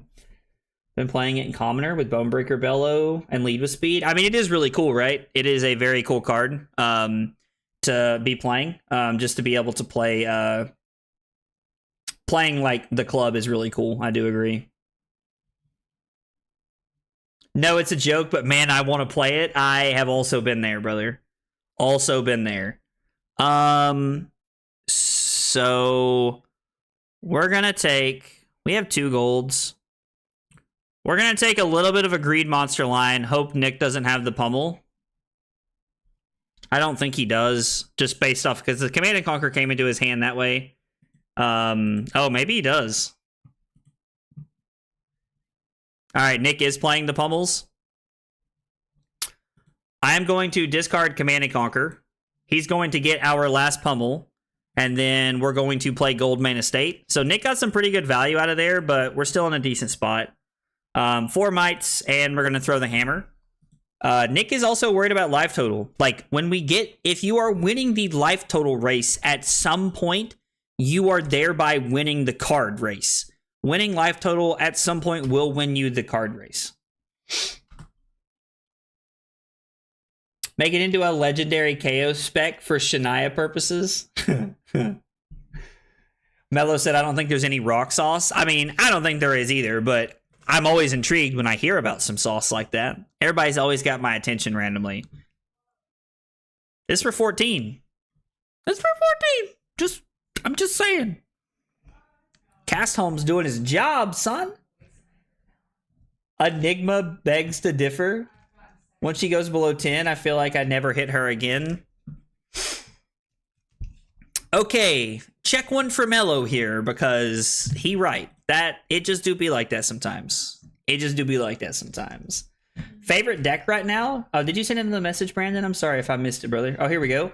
Brandon, my best friend got me into the game, and I love ketchup and cheese. Ooh, hey, listen, I like cheese and a hot dog now. You ain't got to twist my arm very hard for that. I mean, we're just blocking to get the value, right? Hopefully we test the strengthening here. Oh, you'll love to see it. Nick's on multiple pummels. Interesting. Nick's crazy, fam. Crazy. Well, dude, welcome to the channel. Welcome to Flesh and Blood, man. I appreciate you being here. And I'm glad that you and your buddy got into it at the same time. That's cool. Favorite deck right now? Probably Victor. I'm a big Victor stan. Like, I really enjoy playing Victor. Just everything he does is like just really cool in my opinion. I don't know. Victor's very strong. I'm a big proponent of playing Victor, honestly, which Josh doesn't like, but that's okay. Josh will get over it.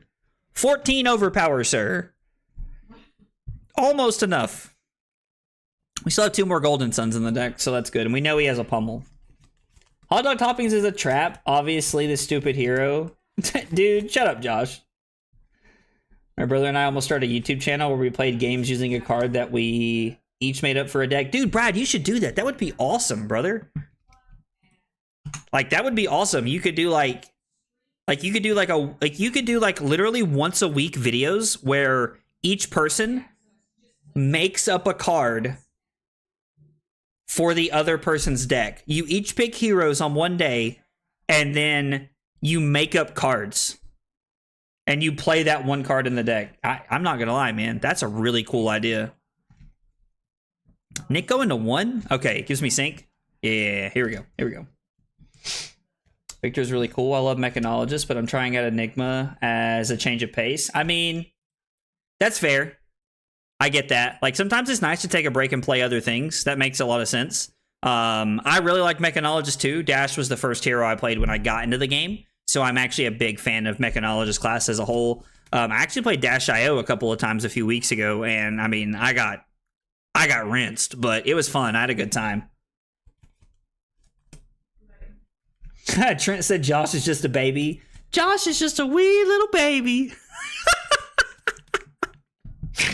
Oh, man.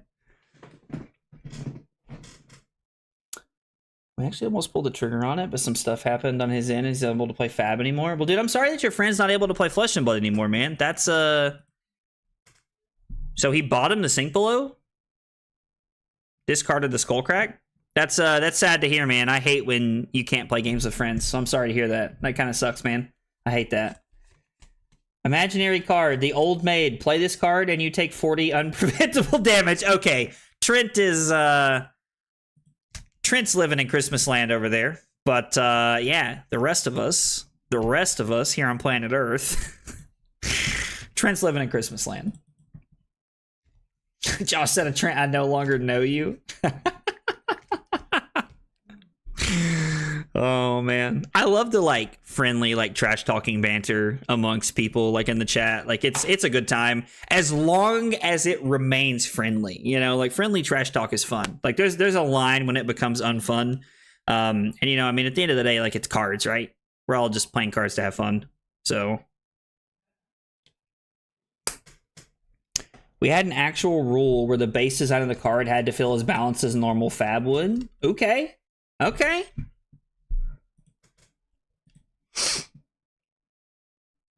Block 3, throw Command and Conquer. I mean, we're going down to 13, but Command and Conquer, like, pretty much effectively does what we want it to here. And we're pretty much, like, maybe I'm supposed to block 6 there and just throw the hammer. Stay at 16 because we're just trying to hang on for another Golden Sun. Could very well just be the play. Have we played all the cast homes this game? Now we played them all against Enigma. Enigma what, Robert? I don't even know if Rob's here. I always say the things that Rob thinks are funny, like, just in case he's here. You just never know, right? You just never know. You love to see it. Hammer Fistartes. I hope I said that right. Dude, thanks for the follow, man. I appreciate you being here. Brother, I got those same 3 questions for you. We just asked Brandon a minute ago. What's your name? What got you into Flesh and Blood? And what are your favorite hot dog toppings, brother? I'd love to get to know more about you. Intimidate. Block 6. Throw Crush the Weak. You'll love to see it. We even get to block with the 2 worst cards in our hand. Intimidate. Intimidate me, brother. Intimidate me, brother. Drew said, yeah, friendly. I mean, Drew throws a lot of shade at me, but I know Drew likes me, or so he says he does, but no fun allowed in competitive cardboard. So a funny story about that, one of my buddies, like one of my cousins, like who's also just like my friend, we went bowling one time and somebody rolled a strike and I was like, oh, nice strike. And he was like, there's no sportsmanship in bowling. And so we randomly say that from time to time. Would really like to see a rouse or something here. It's block 7. No, I would love to leave that on top, actually. You can have a gold, sir. We have 3.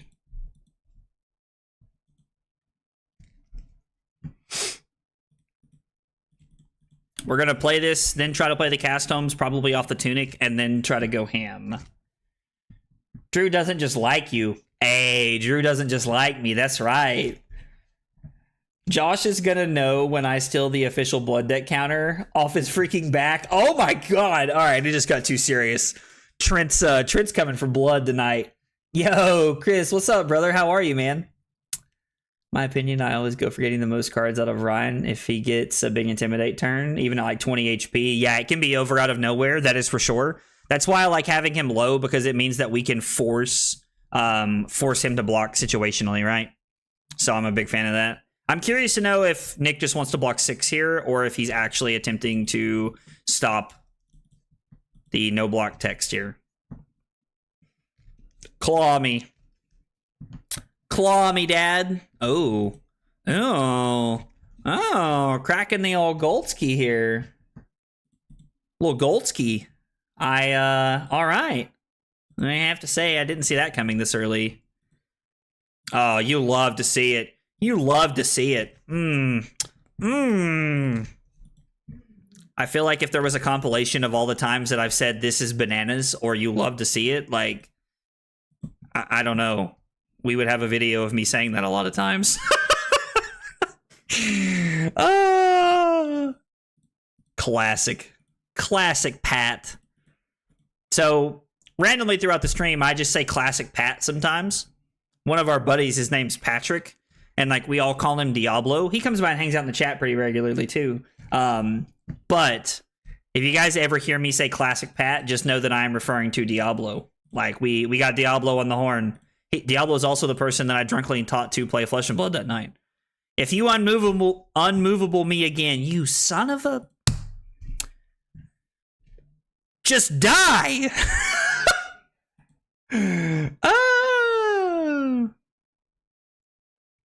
Oh, we had do reactions. So cool. I will literally take the shirt from Josh's back at the Tampa Calling. Dude, that is, that's aggressive. That's aggressive. Josh, are you listening to this? You just gonna roll over and take this, Josh? Ew. Oh, Golden Sun. Just kidding. Thought this hand was dog water, but just kidding. This is 15 overpower.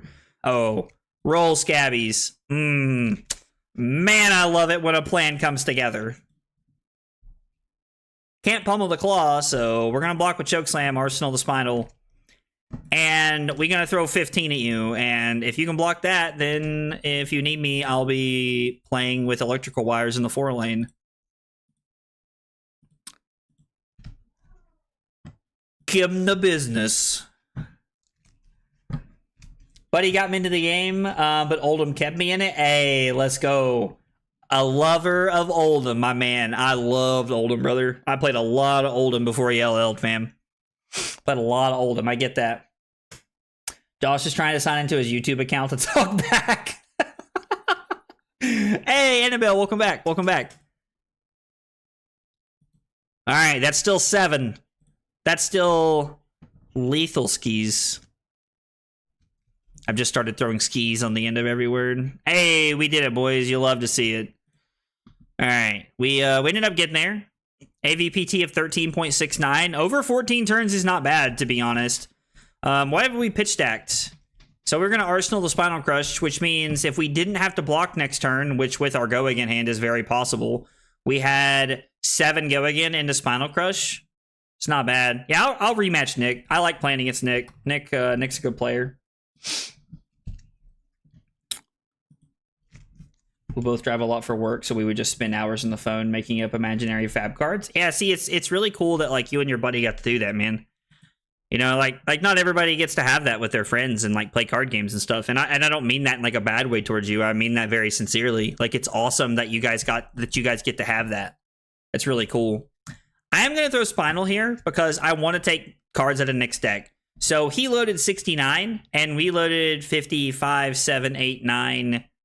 We loaded 60. So he loaded he literally loaded 9 more cards than me, which means we let 2 cards come out of our hand this turn and he let 3, which is a card economy advantage for us. So you'll love to see it. You'll love to see it, as they say. I would love to be able to go 5 Go Again into Lay Command and Conquer this turn. Look at me. I'm a bird. It's a fish. It's a pack of flying fish. I love the movie Ice Age. Like the original Ice Age. I mean, I like the other ones too, but I like the original Ice Age. And like sometimes Sid the Sloth just like lives rent free in my head, bro.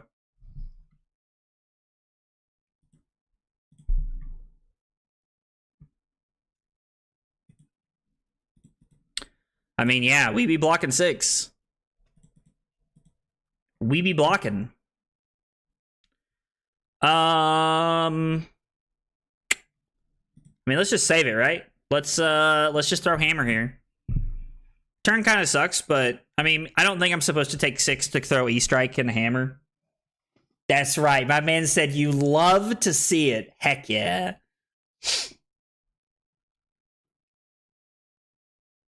My fab friend left me for Warhammer, so now I just Talishar while he chills in the Discord. I mean, it is honestly unfortunate when like your buddies that you got into the card games with like start playing other hobbies, and that's not necessarily a negative thing for your friend, because your friend should not be tied down to playing a card game just because it's what they started playing. But you know, that's kind of what happened for me when I played Magic. I grinded Magic, you know, for years. And I had a few friends that I literally, I mean, every weekend. This is back in the days of Magic when there was a tournament like almost like 40 of the like 52 weeks of the year. Like every weekend I was traveling and playing and doing something. And then like everybody just kind of stopped playing. So how is the average turn value calculated? Is it both attacking and blocking? Yes, sir, it absolutely is. That's exactly how it's done. It is your total hand composition between playing offense and defense is how the AVPT, or average value per turn, is calculated. Yes, sir.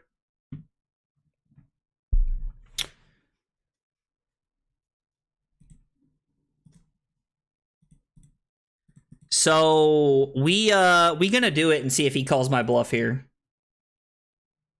We gonna see if he calls it. Nick sometimes just soul reads me. Must have a tell, honestly. It's the only thing I can come up with. Not the best poker player in the world. Not that that's really surprising. I like to play Talishar because my emotions are on my sleeve. I have one of those online poker faces, as they say. I would love to ripple away a cast homes and just stare at my Victor opponent. Somebody time out Trent because he's not allowed to say things like that in this chat. Made a video of my ideal new Lexi split elemental rangers list. Oh no, the chat's going too fast. I can't see it. So the entire custom set for Vanguard and a little for Magic. I love making cards like this. So it sounds like you would really like to be like a game designer, like a dev at a game, and that would be cool. I mean, that would be a fun job to do. Have you ever looked into doing something like that, Annabelle? Like, honestly, and I don't say that like mockingly. I'm being very serious when I say that. Just getting 12 value is pretty much average, right? Yes. So, Vito, that is the average. Like, that's the average value. So every card in Flesh and Blood is theoretically worth 3 points, and that is because the given rate is 3. Cards at their peak value, well, at general peak value, block for 3. A head jab is a 0 for 3 at red. So the idea is that each card is worth 3 points in some fashion most of the time. So the idea is that every turn, to be on par, you want an AVPT of 12 every single turn. Now, there are a lot of heroes in the game that break that rule because they start playing like Xin. Fi, when it's not like, getting like destroyed by Victor, has AVPTs of like, 17, 18 points. Like they start getting higher, and so it depends on what deck you're playing. But as Victor, over the course of a 14-point turn, I had an AVPT of 13.6. Pretty happy with that, honestly. I went to uni for game coding, but tabletops are my bigger passion. Okay, that's cool. Flesh and Warhammer is my current loves. I enjoy having no money or free time. No money or free time. Like, tell me you play cards without telling me you play cards, though. I do love seeing a bunch of dudes hovering around a table with rulers and calculators. The minis are pretty cool. I enjoy seeing the miniatures when they're like when they've been painted. I think that's pretty cool. I'm a big fan of that. Tabletop games are sweet.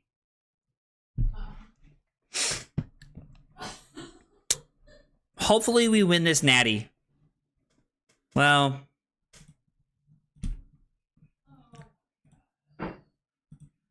this plays around the pummel, and then we have CNC pummel here, so I think this is a good play. And we win. Hadouken!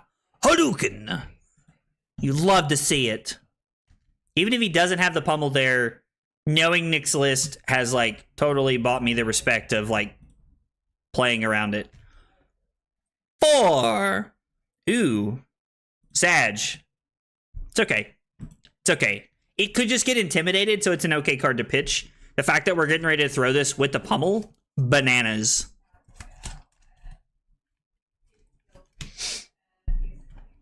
I'm getting to think I should just quit Fab. Bro.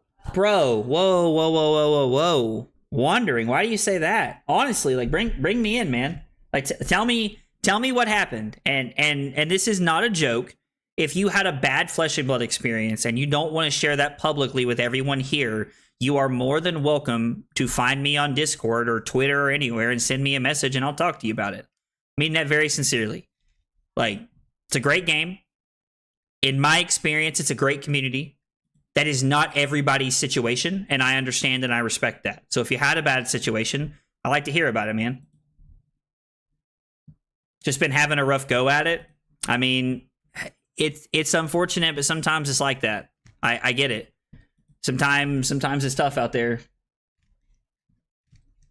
I make Gundam models and proxy them to play Warhammer with my friends sometimes. Oh, that's cool.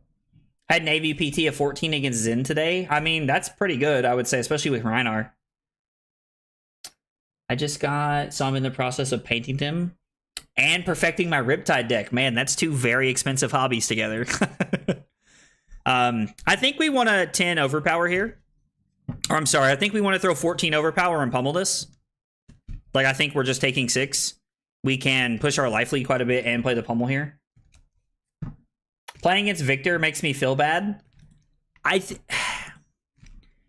Okay, so Josh, most of the time you're trolling, but if you are being sincere, I understand, because playing against a hero that blocks efficiently and plays good turn cycles can be frustrating. Genuinely understand that. Hey, Cusco, what's up, dude? Feel like a lot of MST heroes sometimes make you feel bad. That is very true, honestly. Like, MST is a set that, like, I think creates some bad games and some bad vibes in general. Zen runs you over. Enigma sets up boards that you kind of can't come back from. New. I don't even need to say anything else. New just does new things. Never had a bad experience, but I do get annoyed from the frequent drama caused by people complaining about balance online. Now, I think that is a mix of we should all be on Twitter less, because I hear what you're saying. I hear what you're saying. It can be very frustrating. Like, listening to people complain sometimes it's overwhelming. It's overstimulating. It can be too much for a lot of people. And that's me too. Like, there are genuinely some days when, brother, I just got to turn off Twitter. I just got to turn it off. Can't do it anymore. So I get it. I hear you. I understand. But yeah, it's people get very frustrated and very upset about a lot of things in the game sometimes. All right, we might just roll pummel right here. I mean, sure. You never know. He might have a no block. New does Icelander stuff. I don't agree with that, Brick. Icelander disrupted your hand through forcing you to play a more balanced game with fair resources. New plays cards that literally have zero counterplay. I'm gonna block with 2 cards and keep a blue and a red card to try and have a card. Then my new opponent's gonna play Siren's Call and I no longer have a turn. Icelander didn't do that. It didn't take cards from your hand. It forced you to put extra resources in your deck to play around Frostbites. And when I say Icelander, I am, yes, referring to the last iteration of the deck, because if we are talking about like peak Icelander, then yeah, combo Icelander at the end of the game was tough. But we also had Fi in that format with Belittle to try and run it over. So I don't know that I entirely agree with that.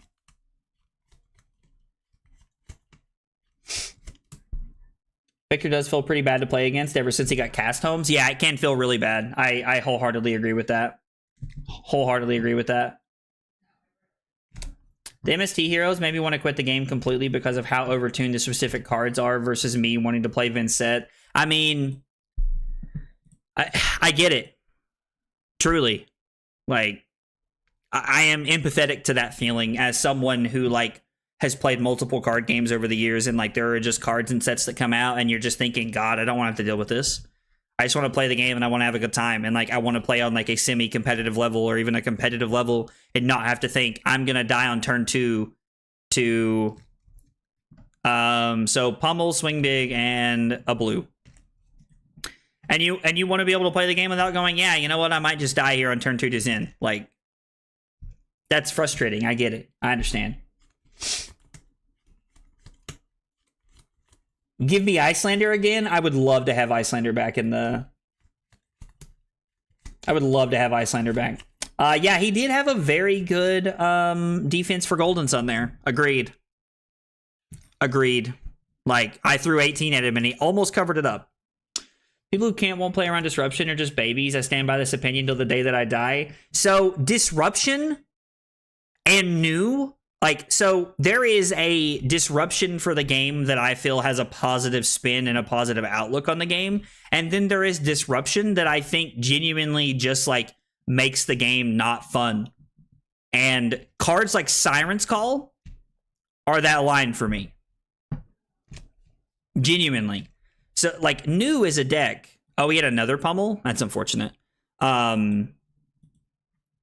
New as a deck does not bother me, because I think that New plays cards like Leave No Witnesses, Surgical Extraction, and New got some buffs to like make those cards better. I'm all for that. My problem, my wholehearted problem here with New is Siren's Call. Siren's Call is a card that should have never been printed, ever. It is a card that blocks 3, it costs 1 resource to take a card out of my hand, and it replaces itself. Like, you're running into Gitaxian Probe style problems at that point. Like, it's just not, it's not a positive experience for the game. And so I very strongly stand by that card is not positive. Playing around Disruption is what playing around Icelander was. Playing around cards like Siren's Call, it's not positive for the game. Those are cards that make people quit card games. For future reference, you should reorder the weakest link. Oh, what happened? Pummel triggers, as they could use Pummel to discard a no block card. Oh, that's why. I saw somebody ask me that while I was like talking there, but yeah, no. Yeah, no, that is very accurate. I wasn't thinking, I'm talking. Very good point. Thank you for pointing that out. That is very true. Because I could have gotten the no block card with the weakest link, and then Pummel would have discarded something else. So yeah, definitely a better play. Thank you for pointing that out. It's not about the... It's not about the gold, it's about the value that Victor gets. I agree. That's what makes Victor so good. His like overall just value for the game. 15 overpower. Arsenal the Chokeslam. Chokeslam for 13. Arsenal the Golden Sun. Ooh, actually, whoa, I don't have a blue. I thought this was a blue. Whoa.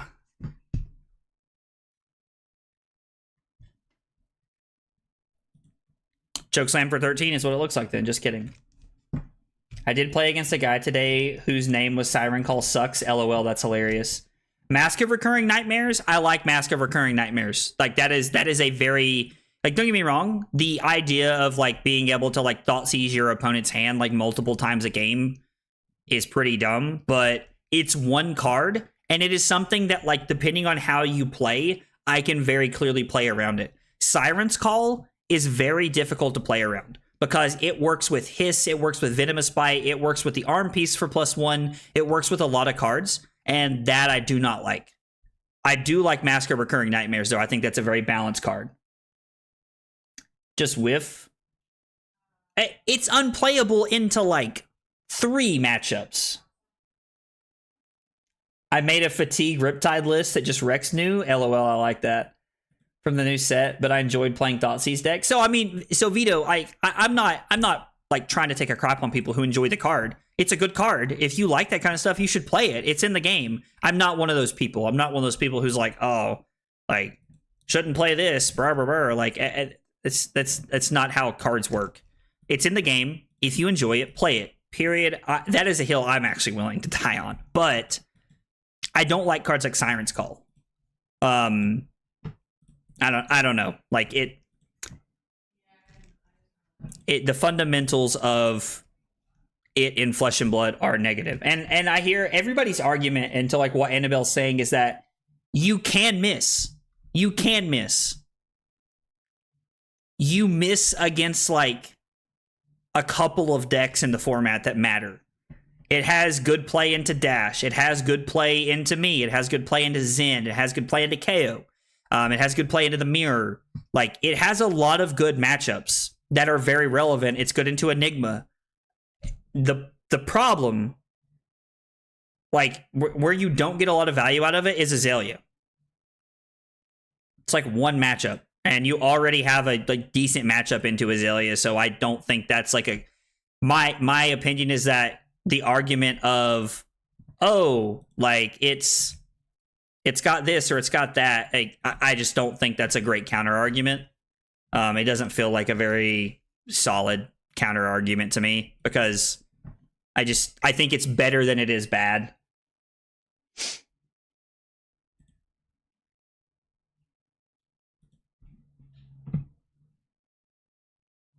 I mean, Siren's Call is definitely like the Thoughtseize in my example here.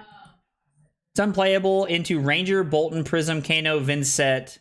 Now aren't playing blues. I'm sure I'm missing something. Okay, so Vincent is being played like almost nowhere. Bolton, again, being played almost nowhere. The only Ranger that's being, like, I guess it... Okay, so it's not good into Riptide and Aelia. I'll give you that. Those are very... It's very like playable decks, and then it's bad into Kano because Kano is just gonna pop off and kill you. I mean, you already have like a 10 or 15% like Kano matchup anyway. So, you're saying that a card's bad into a matchup that you have a 10%er against. I don't know. I feel like that's like me saying Trounce is bad into Kano. Hey, I feel like we're kind of cherry picking a little bit there, but the fact. So what Vito said is my point here, is that he said replacing itself is kind of nutty. That's my problem. Like that is where wholeheartedly it lies. And at the end of the day, it's okay that we disagree. It's cards. And like some people like what they like and some people don't like what they like. I loved Thoughtseize effects in Flesh and Blood. I think that Thoughtseize, if it drew a card, would have been banned in like half a second in Magic, and I just don't like that. Wasn't Rhar at one time good versus Guardian? What is going on here? I'm going to be honest. I think that I've gotten some early pressure, and it's just kind of snowballed. Like, I don't think I'm supposed to be winning this matchup as aggressively as I am. I don't know if Nick's testing some theories or what he's up to tonight, but like this has been very one-sided for us tonight, and that's not normally the case. I do agree with you, Kafrika. Be getting my Bolton deck and pogging to myself in my room. Is the Bolton precon coming out tomorrow? If his deck was more Intim-centric, I think the Rhino would have a better matchup here. That makes sense. I've gone on record saying long term, I think New will go down as one of the most hated heroes this game will ever see. I very strongly agree with that statement. I think that is true on a very deep level. Even if it's not that hard to beat, people will hate it because of what it can do and how you have to play to beat it. And people don't like that kind of stuff, and I get it. I mean, I've literally been sworn at for my playstyle in all CG, so I probably shouldn't talk. Apparently, I'm just a sadist. Okay, so one, if anybody ever says that, that's like, one, nobody should ever be cussing at anybody. It's card games. Like, it's a hobby. We're all here to have fun. And like, Annabelle, we can disagree. It's okay. Like, it really, like, it's one of those things. Like, I don't know. It doesn't bother me. It doesn't like frustrate me. Like, I think this is a very healthy conversation, and it's good that we're having this like publicly so that a lot of people can hear this, because they're getting to hear both sides of the coin. And I think that's a good thing for not only the game, but as a community. These are good conversations to have. Fun equals pummel, Ira. I like that. Siren's Call and Mask are part of the reasons why. I don't think that Mask is that big of a problem, but it's card disruption. Like, it's disruption, so I understand why people are frustrated by it. I am going to block 7 with the Command and Conquer here to go 7, go again into 6, because I think that this is a solid hand that can put me in the driver's seat. I'm probably going to throw the weakest link at him and Arsenal this. No one expects that build. Hey, what's up, Brim? How are you, brother? This may be the first time where I didn't notice the hate against the deck. What do you mean when you didn't notice the hate against the deck? I'm not sure what you meant there. Maybe it's because I'm an Enigma main. New is easy feed for me. So if you play a matchup that is favored into... Let's take this whole conversation and let's bundle this together, and let's put this big asterisk, like star, around this, and start by saying, of course I don't like New. I'm a Victor player. So let's just throw that out there so that everyone understands it. People don't like having their cards taken away from them? Yeah, absolutely. What? Oh, dude, Arachne's great. Mask is needed. She is the only one with a bad Chi outlet on her card early. That also makes sense. We're going to ask if Nick's there. I was like, Nick's not normally one to concede. Just want to make sure that he's still there. Gives me the favor scene, blocking out 7 here. So giving up all of my equipment to push 13 points might not have been correct, but with my opponent at 5, it means he is quite literally forced to give me 8 cards or die, or 8 points of defense or die. And the weakest link has better potential upside than Command and Conquer here. I haven't played Fab since Everfest. Dude, get back into the game. I love it. Not blocking is cheating. I also think aggro decks are the most boring way to play TCGs. Not interacting, not having to think is boring to me. I know a lot of people that feel that way, Annabelle, and like I love aggro decks as a person who likes to play like just fast, like run people over style stuff, but I also understand why people don't like strategies like that. Like they can aggro decks to a lot of people I've met over the years are very boring. So for anybody who like me comes from Magic, I played Burn, like mono red aggro, like whatever the best aggro deck I played for years in Magic. And I've tried very hard to transition into playing like more mid-rangey style decks. I think Victor's a decent example of that. Oldhim was definitely a better example of it. But I understand why people don't like that kind of stuff. It can be very polarizing to like lose to an aggro deck who just like was like, oh yeah, here's the nuts, have fun. I saw the weakest link today. First thought was great for Pummel Ira. I liked non-thinking aggro decks so much it made me hate CC. I could also see that being a problem. I mean, that math do be mathing, fam. How many Golden Suns do we have left? One?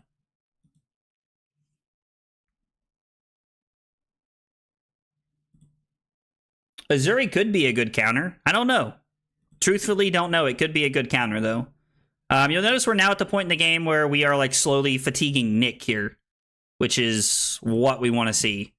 We'll throw these cards and we'll heave the Thunderquake here. Wait, Aggro Blaze played the aggressive burn deck? It's crazy, right? It's crazy to think that's where the name came from. Burn was a very interactive deck, though. It takes way more than what most people think to actually play Burn. I do heavily agree with that statement. There is a lot of people play Burn by dropping lava spikes on the table and hoping it works out, but there are a lot of very good players who understand Burn and win at a high level with it because they realize that it takes playing the deck at an extremely high level. Completely agree. Was Splinter Twin and then Thing in the Ice? And Esper Dragon Control was the GOAT. So yeah, so it's funny because like I really liked the Thing in the Ice deck was cool. I played that deck for a while. I never played the Esper Dragon's Control deck because I hated Control with a passion.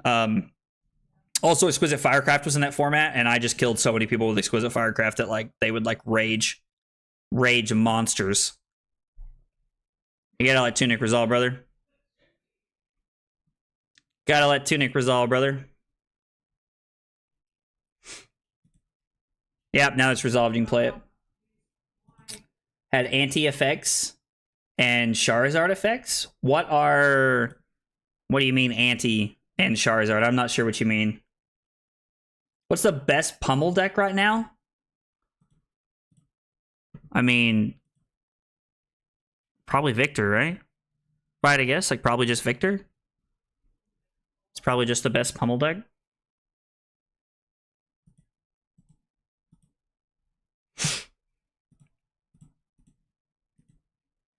Eight Dominite.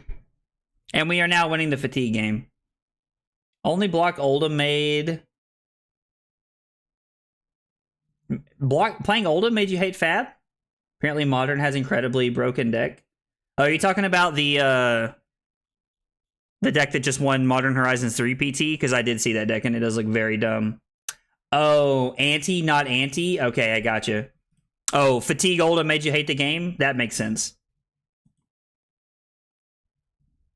I mean, Splinter Twin combo was cool. I don't hate on people for liking it. It was cool. I feel like there's also something to be said about how presenting a threat and forcing your opponent to have an answer is inherently interactive. It is on some level. It is on some level. If I'd known they were going to be able to keep... If I'd known Nick was going to get to keep 3 cards here, I would have kept the Test of Strength here. How many Blood Rushes you blocked with, brother? I know you got to remember it's in there somewhere. You pitched it and I just haven't been counting. There's 1 Blood Rush. We be going to 12. We be going to 12.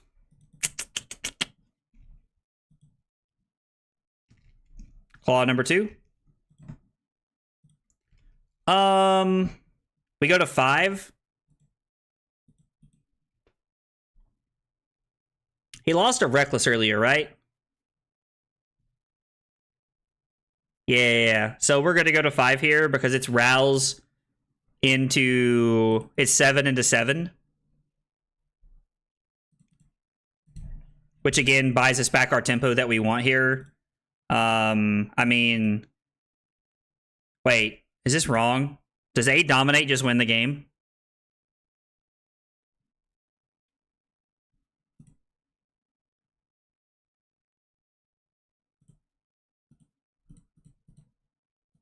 A Dominite might just win the game here. This game has gone on for a while, to be honest. Yep. I repeat it again. Hot take, if they released a wax off with combos in, would have been a defensive deck. That would have been cool. I would like to see something like that. Is the Royal Crown draw card equipped at the start of the game? It does not, unfortunately. It does not, unfortunately. So Cusco says that his favorite thing ever is Splinter Twin, and his second favorite thing is Icelander. I mean, and to be fair, like, those are two pretty cool things to like. If you ever played Magic, you know that Splinter, like, you either love Splinter Twin or you hated it. I didn't really hate it. I thought it was fine. Like, I just played Burn, and it was fine. New Magic set, though. Hang on. Looks so cute. I want to play with Otters, and Stoat's going to be brewing so many Commander decks. Commander's like the one thing I never really got into, to be honest. Excited to see the no Rosetta Wizard cards in CC. I'm also very excited for Rosetta. It's going to be a great format, I think.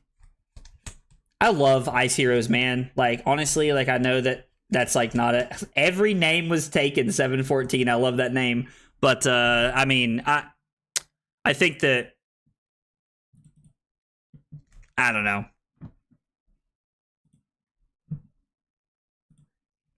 Nick wasn't dead there. If he blocks with Reckless Swing and Tunic, he lives and goes...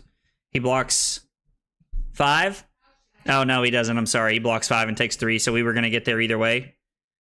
12.38 over 17 turns. Not as good a value, but we did get there in the end. We also had one more Golden Sun, right? Yeah, it was in the next hand, too. Okay. With Tunic up. Yeah, I mean... Phew. Boys, we 6-0 tonight. Victor be rolling, fam. Victor be rolling. What's going to be great? Rubbing it in Agro's face. You talking about playing a wizard?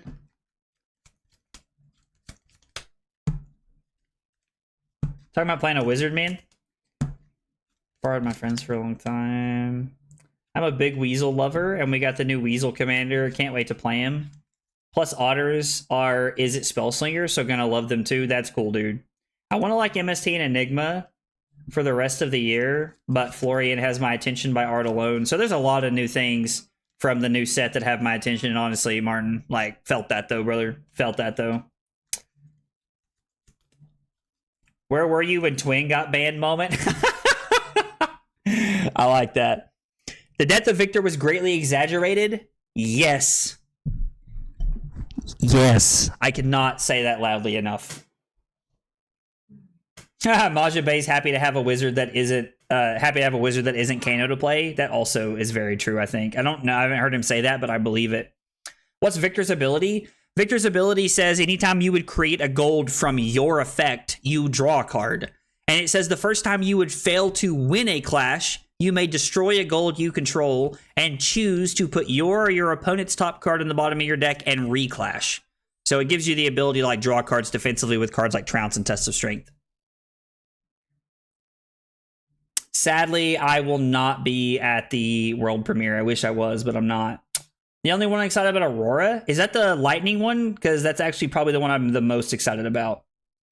Control Wizards. So I actually played Blue-Red Wizard Control for a while with Snapcaster Mages and stuff like that. I played that in Modern for a hot minute.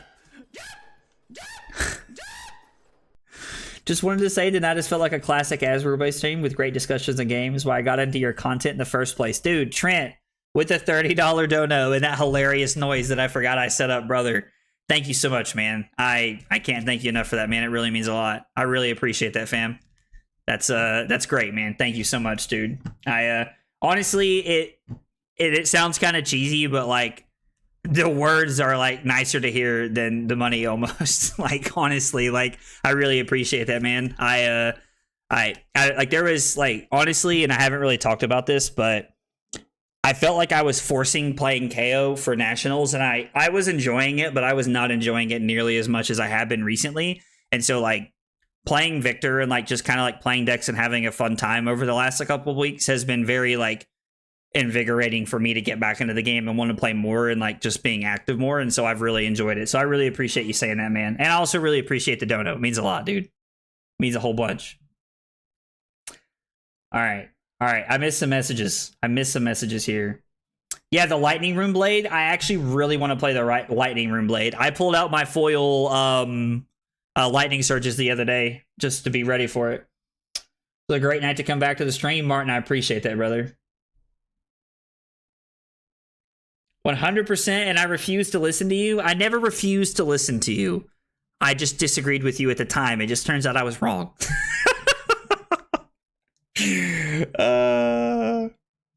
Already owning Shock Charmers right now is an amazing feeling. Yeah, I bet.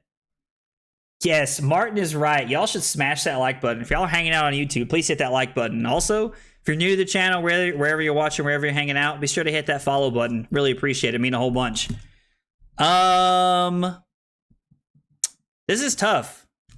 I truly don't know what the correct answer is here. Probably second, right?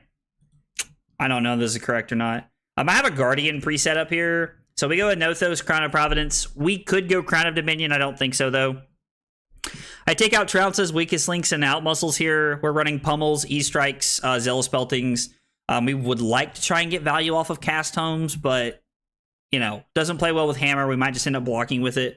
And we're just trying to play aggro and run them over. I don't like Trounce in the mirror. Too much variance, too much random nonsense. Test of Strength is left in because it blocks 4. So we'll this will probably be the last one for the night, but we're gonna see if we can finish this off here. I mean, keeping these 2 cards in hand would be very solid for us here. Yeah, second in the mid-range matchup makes a lot of sense. I mean, I think we're supposed to run Test of Strengths here, Mello, but I don't know about I don't really like running I don't like running is that Red Macho Grande? Red Macho Grande, Crater Fist, and Crown of Dominion. My man is on a mission here. So I think we're just going to block 9. We're just going to keep life up here. 6-0, Victor on top, baby. That's right. I don't have a dono, but I can agree. I love your streams. They're very chill and cozy feeling. It's a great vibe. Dude, Cranky, I appreciate that, man. I really appreciate that. That means a whole lot, brother. I really appreciate you guys being here and hanging out. Like, I have a great time streaming, and it's a lot of fun for me. So the fact that you guys always come by and hang out, like, just makes the night, like, just so much better. Running Trounce for the Golden Suns? We could. 7-0 would look really good on the fridge. A hand like this does not look good for 7-0. It's also worth noting that my opponent is on the strategy of starting with 2 or with 2 gold here in play. So they're probably going to try and really push that tempo here. And this has to be Pummel, right? Almost assuredly has to be Pummel.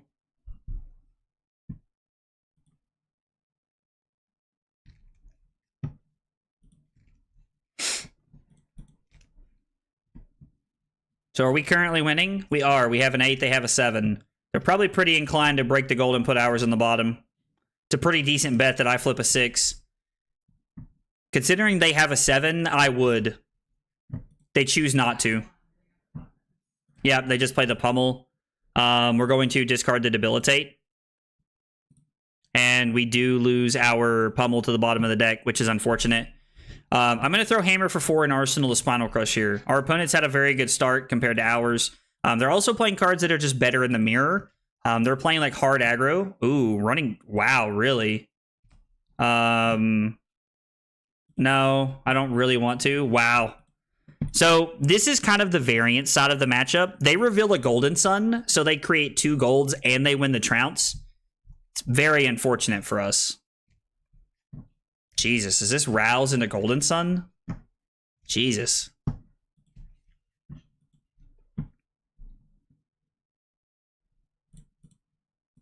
I mean, yeah, it's tough, but this is a bad start for us. This is a hand of all time? Yeah, it is. I like your takes on Fab. And Brick, if that was for me, man, I really appreciate that, brother. Ooh, Legendary Boots would be cool. I mean, if they keep drawing Go Again stuff, like maybe we'll just get lucky and they'll draw a Victor hand, which just has blocks when they're not going to use them. We are down bad quick, and the clashes are going their way early. Now, the Test of Strength was good for us. Don't get me wrong. Like, that was a solid play for us.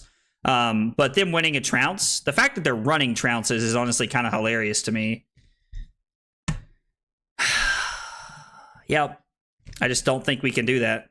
Like, when they reveal a 7, we can't reclash. If they reveal a 6, I would reclash there and go for it, because I would be okay with the tie. But this is the problem with this matchup, is once this starts happening to you, you're in such a bad spot.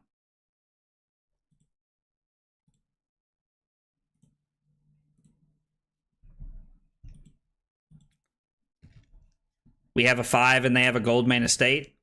They're going to give it to us. Interesting. Interesting.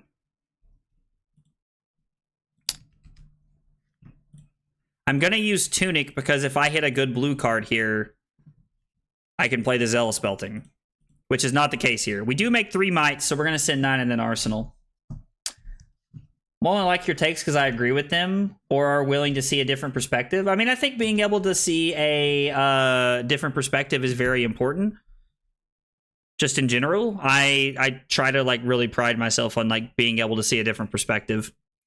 So they had a red Macho Grande. We have a Chokeslam. So the odds of us winning this clash are very unlikely. The red Macho Grande doesn't really scare me that much either, so it's like I assume this was a sync. They pitched a sync below a minute ago.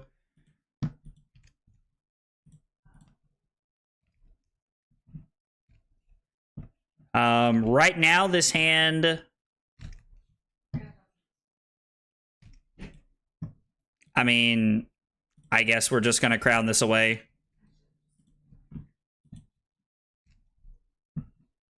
It's like, yeah, they probably have it here. We discard the E-Strike.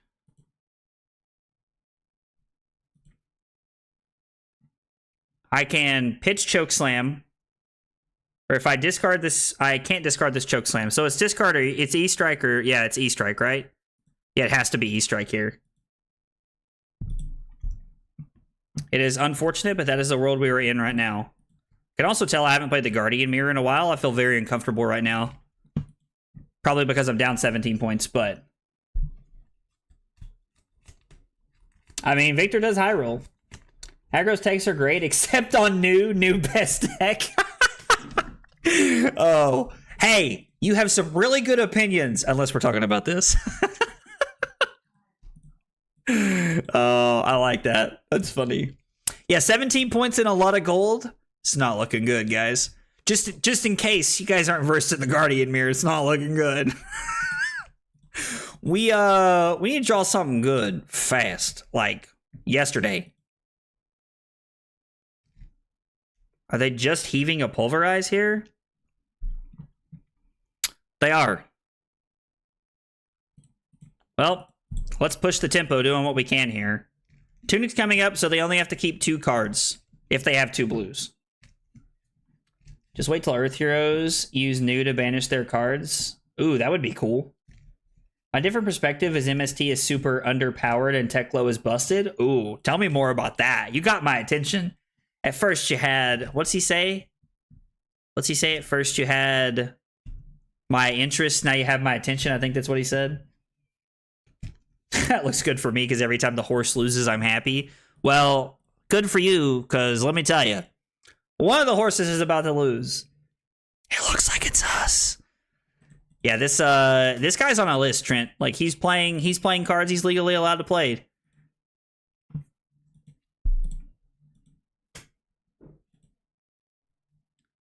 Tunic and then throw this. Yeah. I mean, we'll do what we can here. Not much to say about it here. We're not going to have a turn otherwise, so we just got to pass.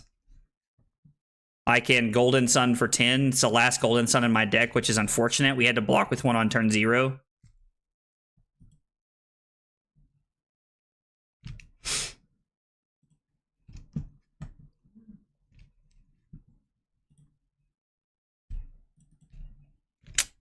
Think throwing Golden Sun is better than throwing anything else we have here. I would much rather just throw the Golden Sun, come in for 10 overpower, kind of force the issue a little bit. We do have more equipment than them. I would like... I mean, I think we're just going to let it happen. And we win this one. He's going to reclash here. God knows I would.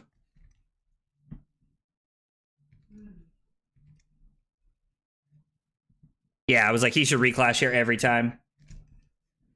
I really hope Terra gets a an adult hero as well.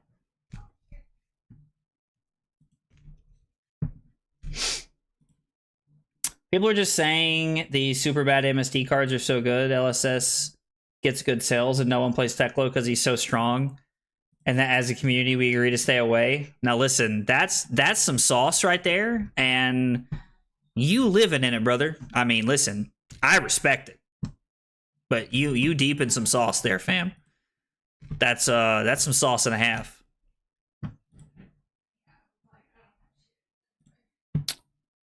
Let's block like this. If it's Pummel and Arsenal, we cry. Or if it's Pummel and no Arsenal, we cry, but it's probably just Hammer here.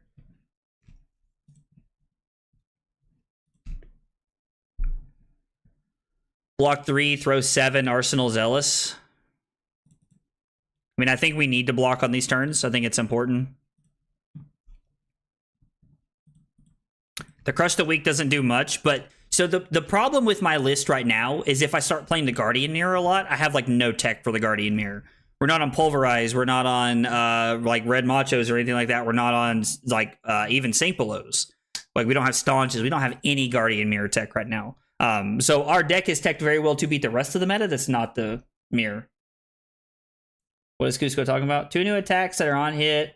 Either make an Embodiment of Earth or a Lightning. Oh, Cusco's calling his shot soon. I have not seen the skirmish prizing. Have you seen it, Brick? If so, is it good? There's a new secret layer alert. Are we talking about Flesh and Blood? Are we talking about Magic? I assume we're talking about Magic. Chances we keep this whole hand. Like 0, right? But if we could.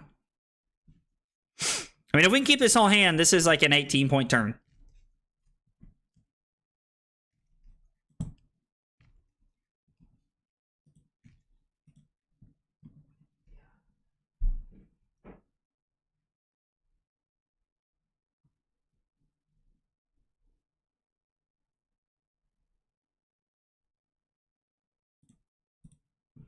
I'm just supposed to go to 4 here and just throw 11. I was sitting there trying to be a greed monster, and it's probably why I'm down as bad as I am right now. So just gonna take the play here. What do we have? 2 gold right now? 2, and they have 4. We have no more Golden Suns, so we're in a pretty decent spot to just like try and draw extra cards if we think it can get us a lot of value here. Yeah, Blaze isn't dead. I don't think Blaze is dead.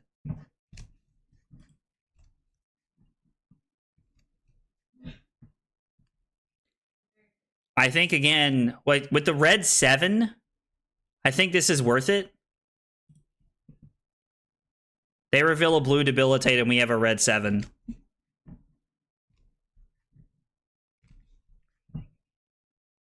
Alright, we tied on the second one. Praise God.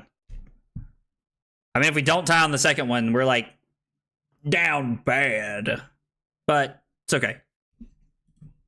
I could crack a gold here to draw a card to try an Arsenal, but it's that blue Wallop, and I have 0 interest in arsenaling a blue Wallop here. CMH Cold Foil is a skirmish prizing? Ooh, let's go. Aggro being greedy has hell frozen over. In the Guardian Mirror, you have to, unfortunately. It's a big Sag, but you have to. They have Pummel, we die. Not much I can do if they do have Pummel, though. There's no world I can play around it. Being at 5, I could block exactly 5 by giving a card and gauntlets, but like a 0%er there.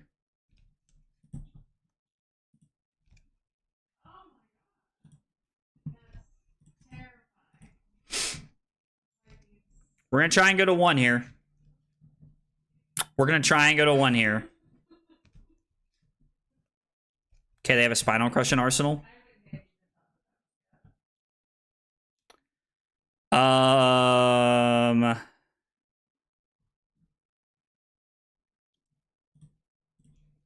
Good Arsenal card. I mean, it's pretty good, right?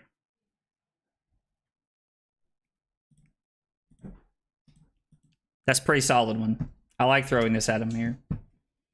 Winter card is Cold Foil Blaze. Top 4 is Cold Foil CMH. I mean, so we just aiming for top 4 then, right?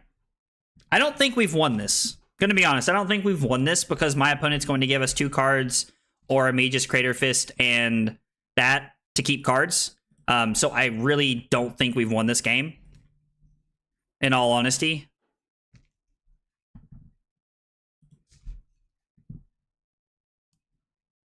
Need him to not rip a blue. I need a red. We need a red, gods. Blue and a red doesn't save you. A blue saves you.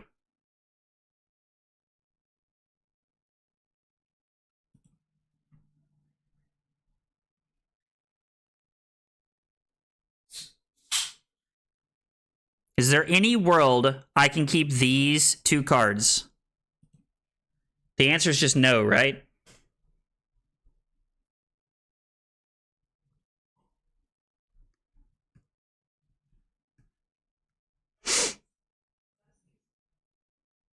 Three, 6, 7, 8. We're just 1 short. So we need 1 more point of life. So if I block 3, 6, 9, I don't have any gold to crack. Which means I'm not necessarily just dead. And my opponent is technically forced to give me 1 card next turn. Man, we needed him to hit another red there. Sheesh. Carly said 6-0, too good. Carly's in the other room just hyping me up. I love it. Oh, man. I think that loses us the game.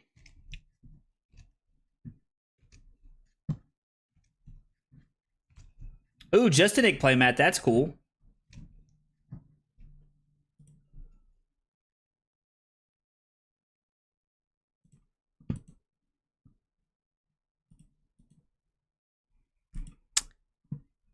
Okay.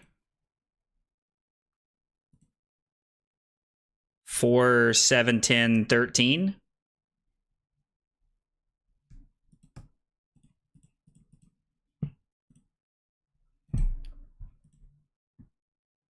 Oh no, I have another pummel on top. That's bad. It's actually really bad because there's probably a lot of go again cards left in his hand. So we're just gonna pass. Oh well, that definitely does it. Big Sag. Yep, red Macho is very good in this matchup. Man, we could not sweep for the 7-0 tonight. Dang. Dang. Man, the red Macho is so good. So my opponent just had like a lot of tech for this matchup. I'm really curious to know what all they're playing. So they're on how many red Machos? They're on 2 red Macho Grandes. They're on Clash of Mights. They're on a very interesting list. Clash of Might is like really spicy to me. They're also playing Sink Belows and a Pulverize. They have a very spicy list that they're playing here. I was hoping we could get there. We swung it back our favor a little bit there, but it was just too much at the end. We needed like 1 or 2 more clashes to go our way, unfortunately, for us to like really make all that happen, but it is a big Sag. Maybe I should have clashed more defensively to try and win. He just kept like revealing 7s and 8s, and I don't think I'm supposed to there. His list is cool though. I kind of like it. Kind of like his list. It's definitely good in the mirror. It's like it looks like an older list that like we were playing for a while, but I don't know. 1 more for Brazil. No, I can't play 1 more tonight. I appreciate it though, brother. The Brazil would be cool though on stream. Guys, thanks so much for hanging out tonight. I appreciate you guys being here. I had a great time. Trent, thanks again for the dono. Guys, if y'all followed, I really appreciate the follows, the subscribers, everybody. Like, I really appreciate everybody hanging out tonight and just all the support. I had a lot of fun tonight. I felt like I don't know, like I think you guys kind of felt it too, but tonight felt like I don't know, like tonight felt like a way more jovial stream than like it had when I was preparing for nationals. So I really appreciate you guys being here and like, you know, and just being yourselves. Honestly, I've enjoyed the conversation tonight. Found your channel last night. Your content is fantastic. I have a question about your Victor weapons. When do you side shield and when do you use a Nothos? I use Nothos when I want to I use a Nothos anytime I'm looking to like play like a more like aggressive style plan. So if you find my list, Pandox, you can find all of my sideboarding matchups and it'll tell you when I run a Nothos. They're all in my February list. You can hit !deck in the chat, or you can find it in the description on YouTube. But I appreciate the compliment, man, and I appreciate you coming by tonight. Guys, thanks for hanging out. Appreciate you guys being here. Have a good night. No stream tomorrow. I will be back on Saturday. We'll be streaming on Saturday. So I'll see you guys then. Take it easy, guys.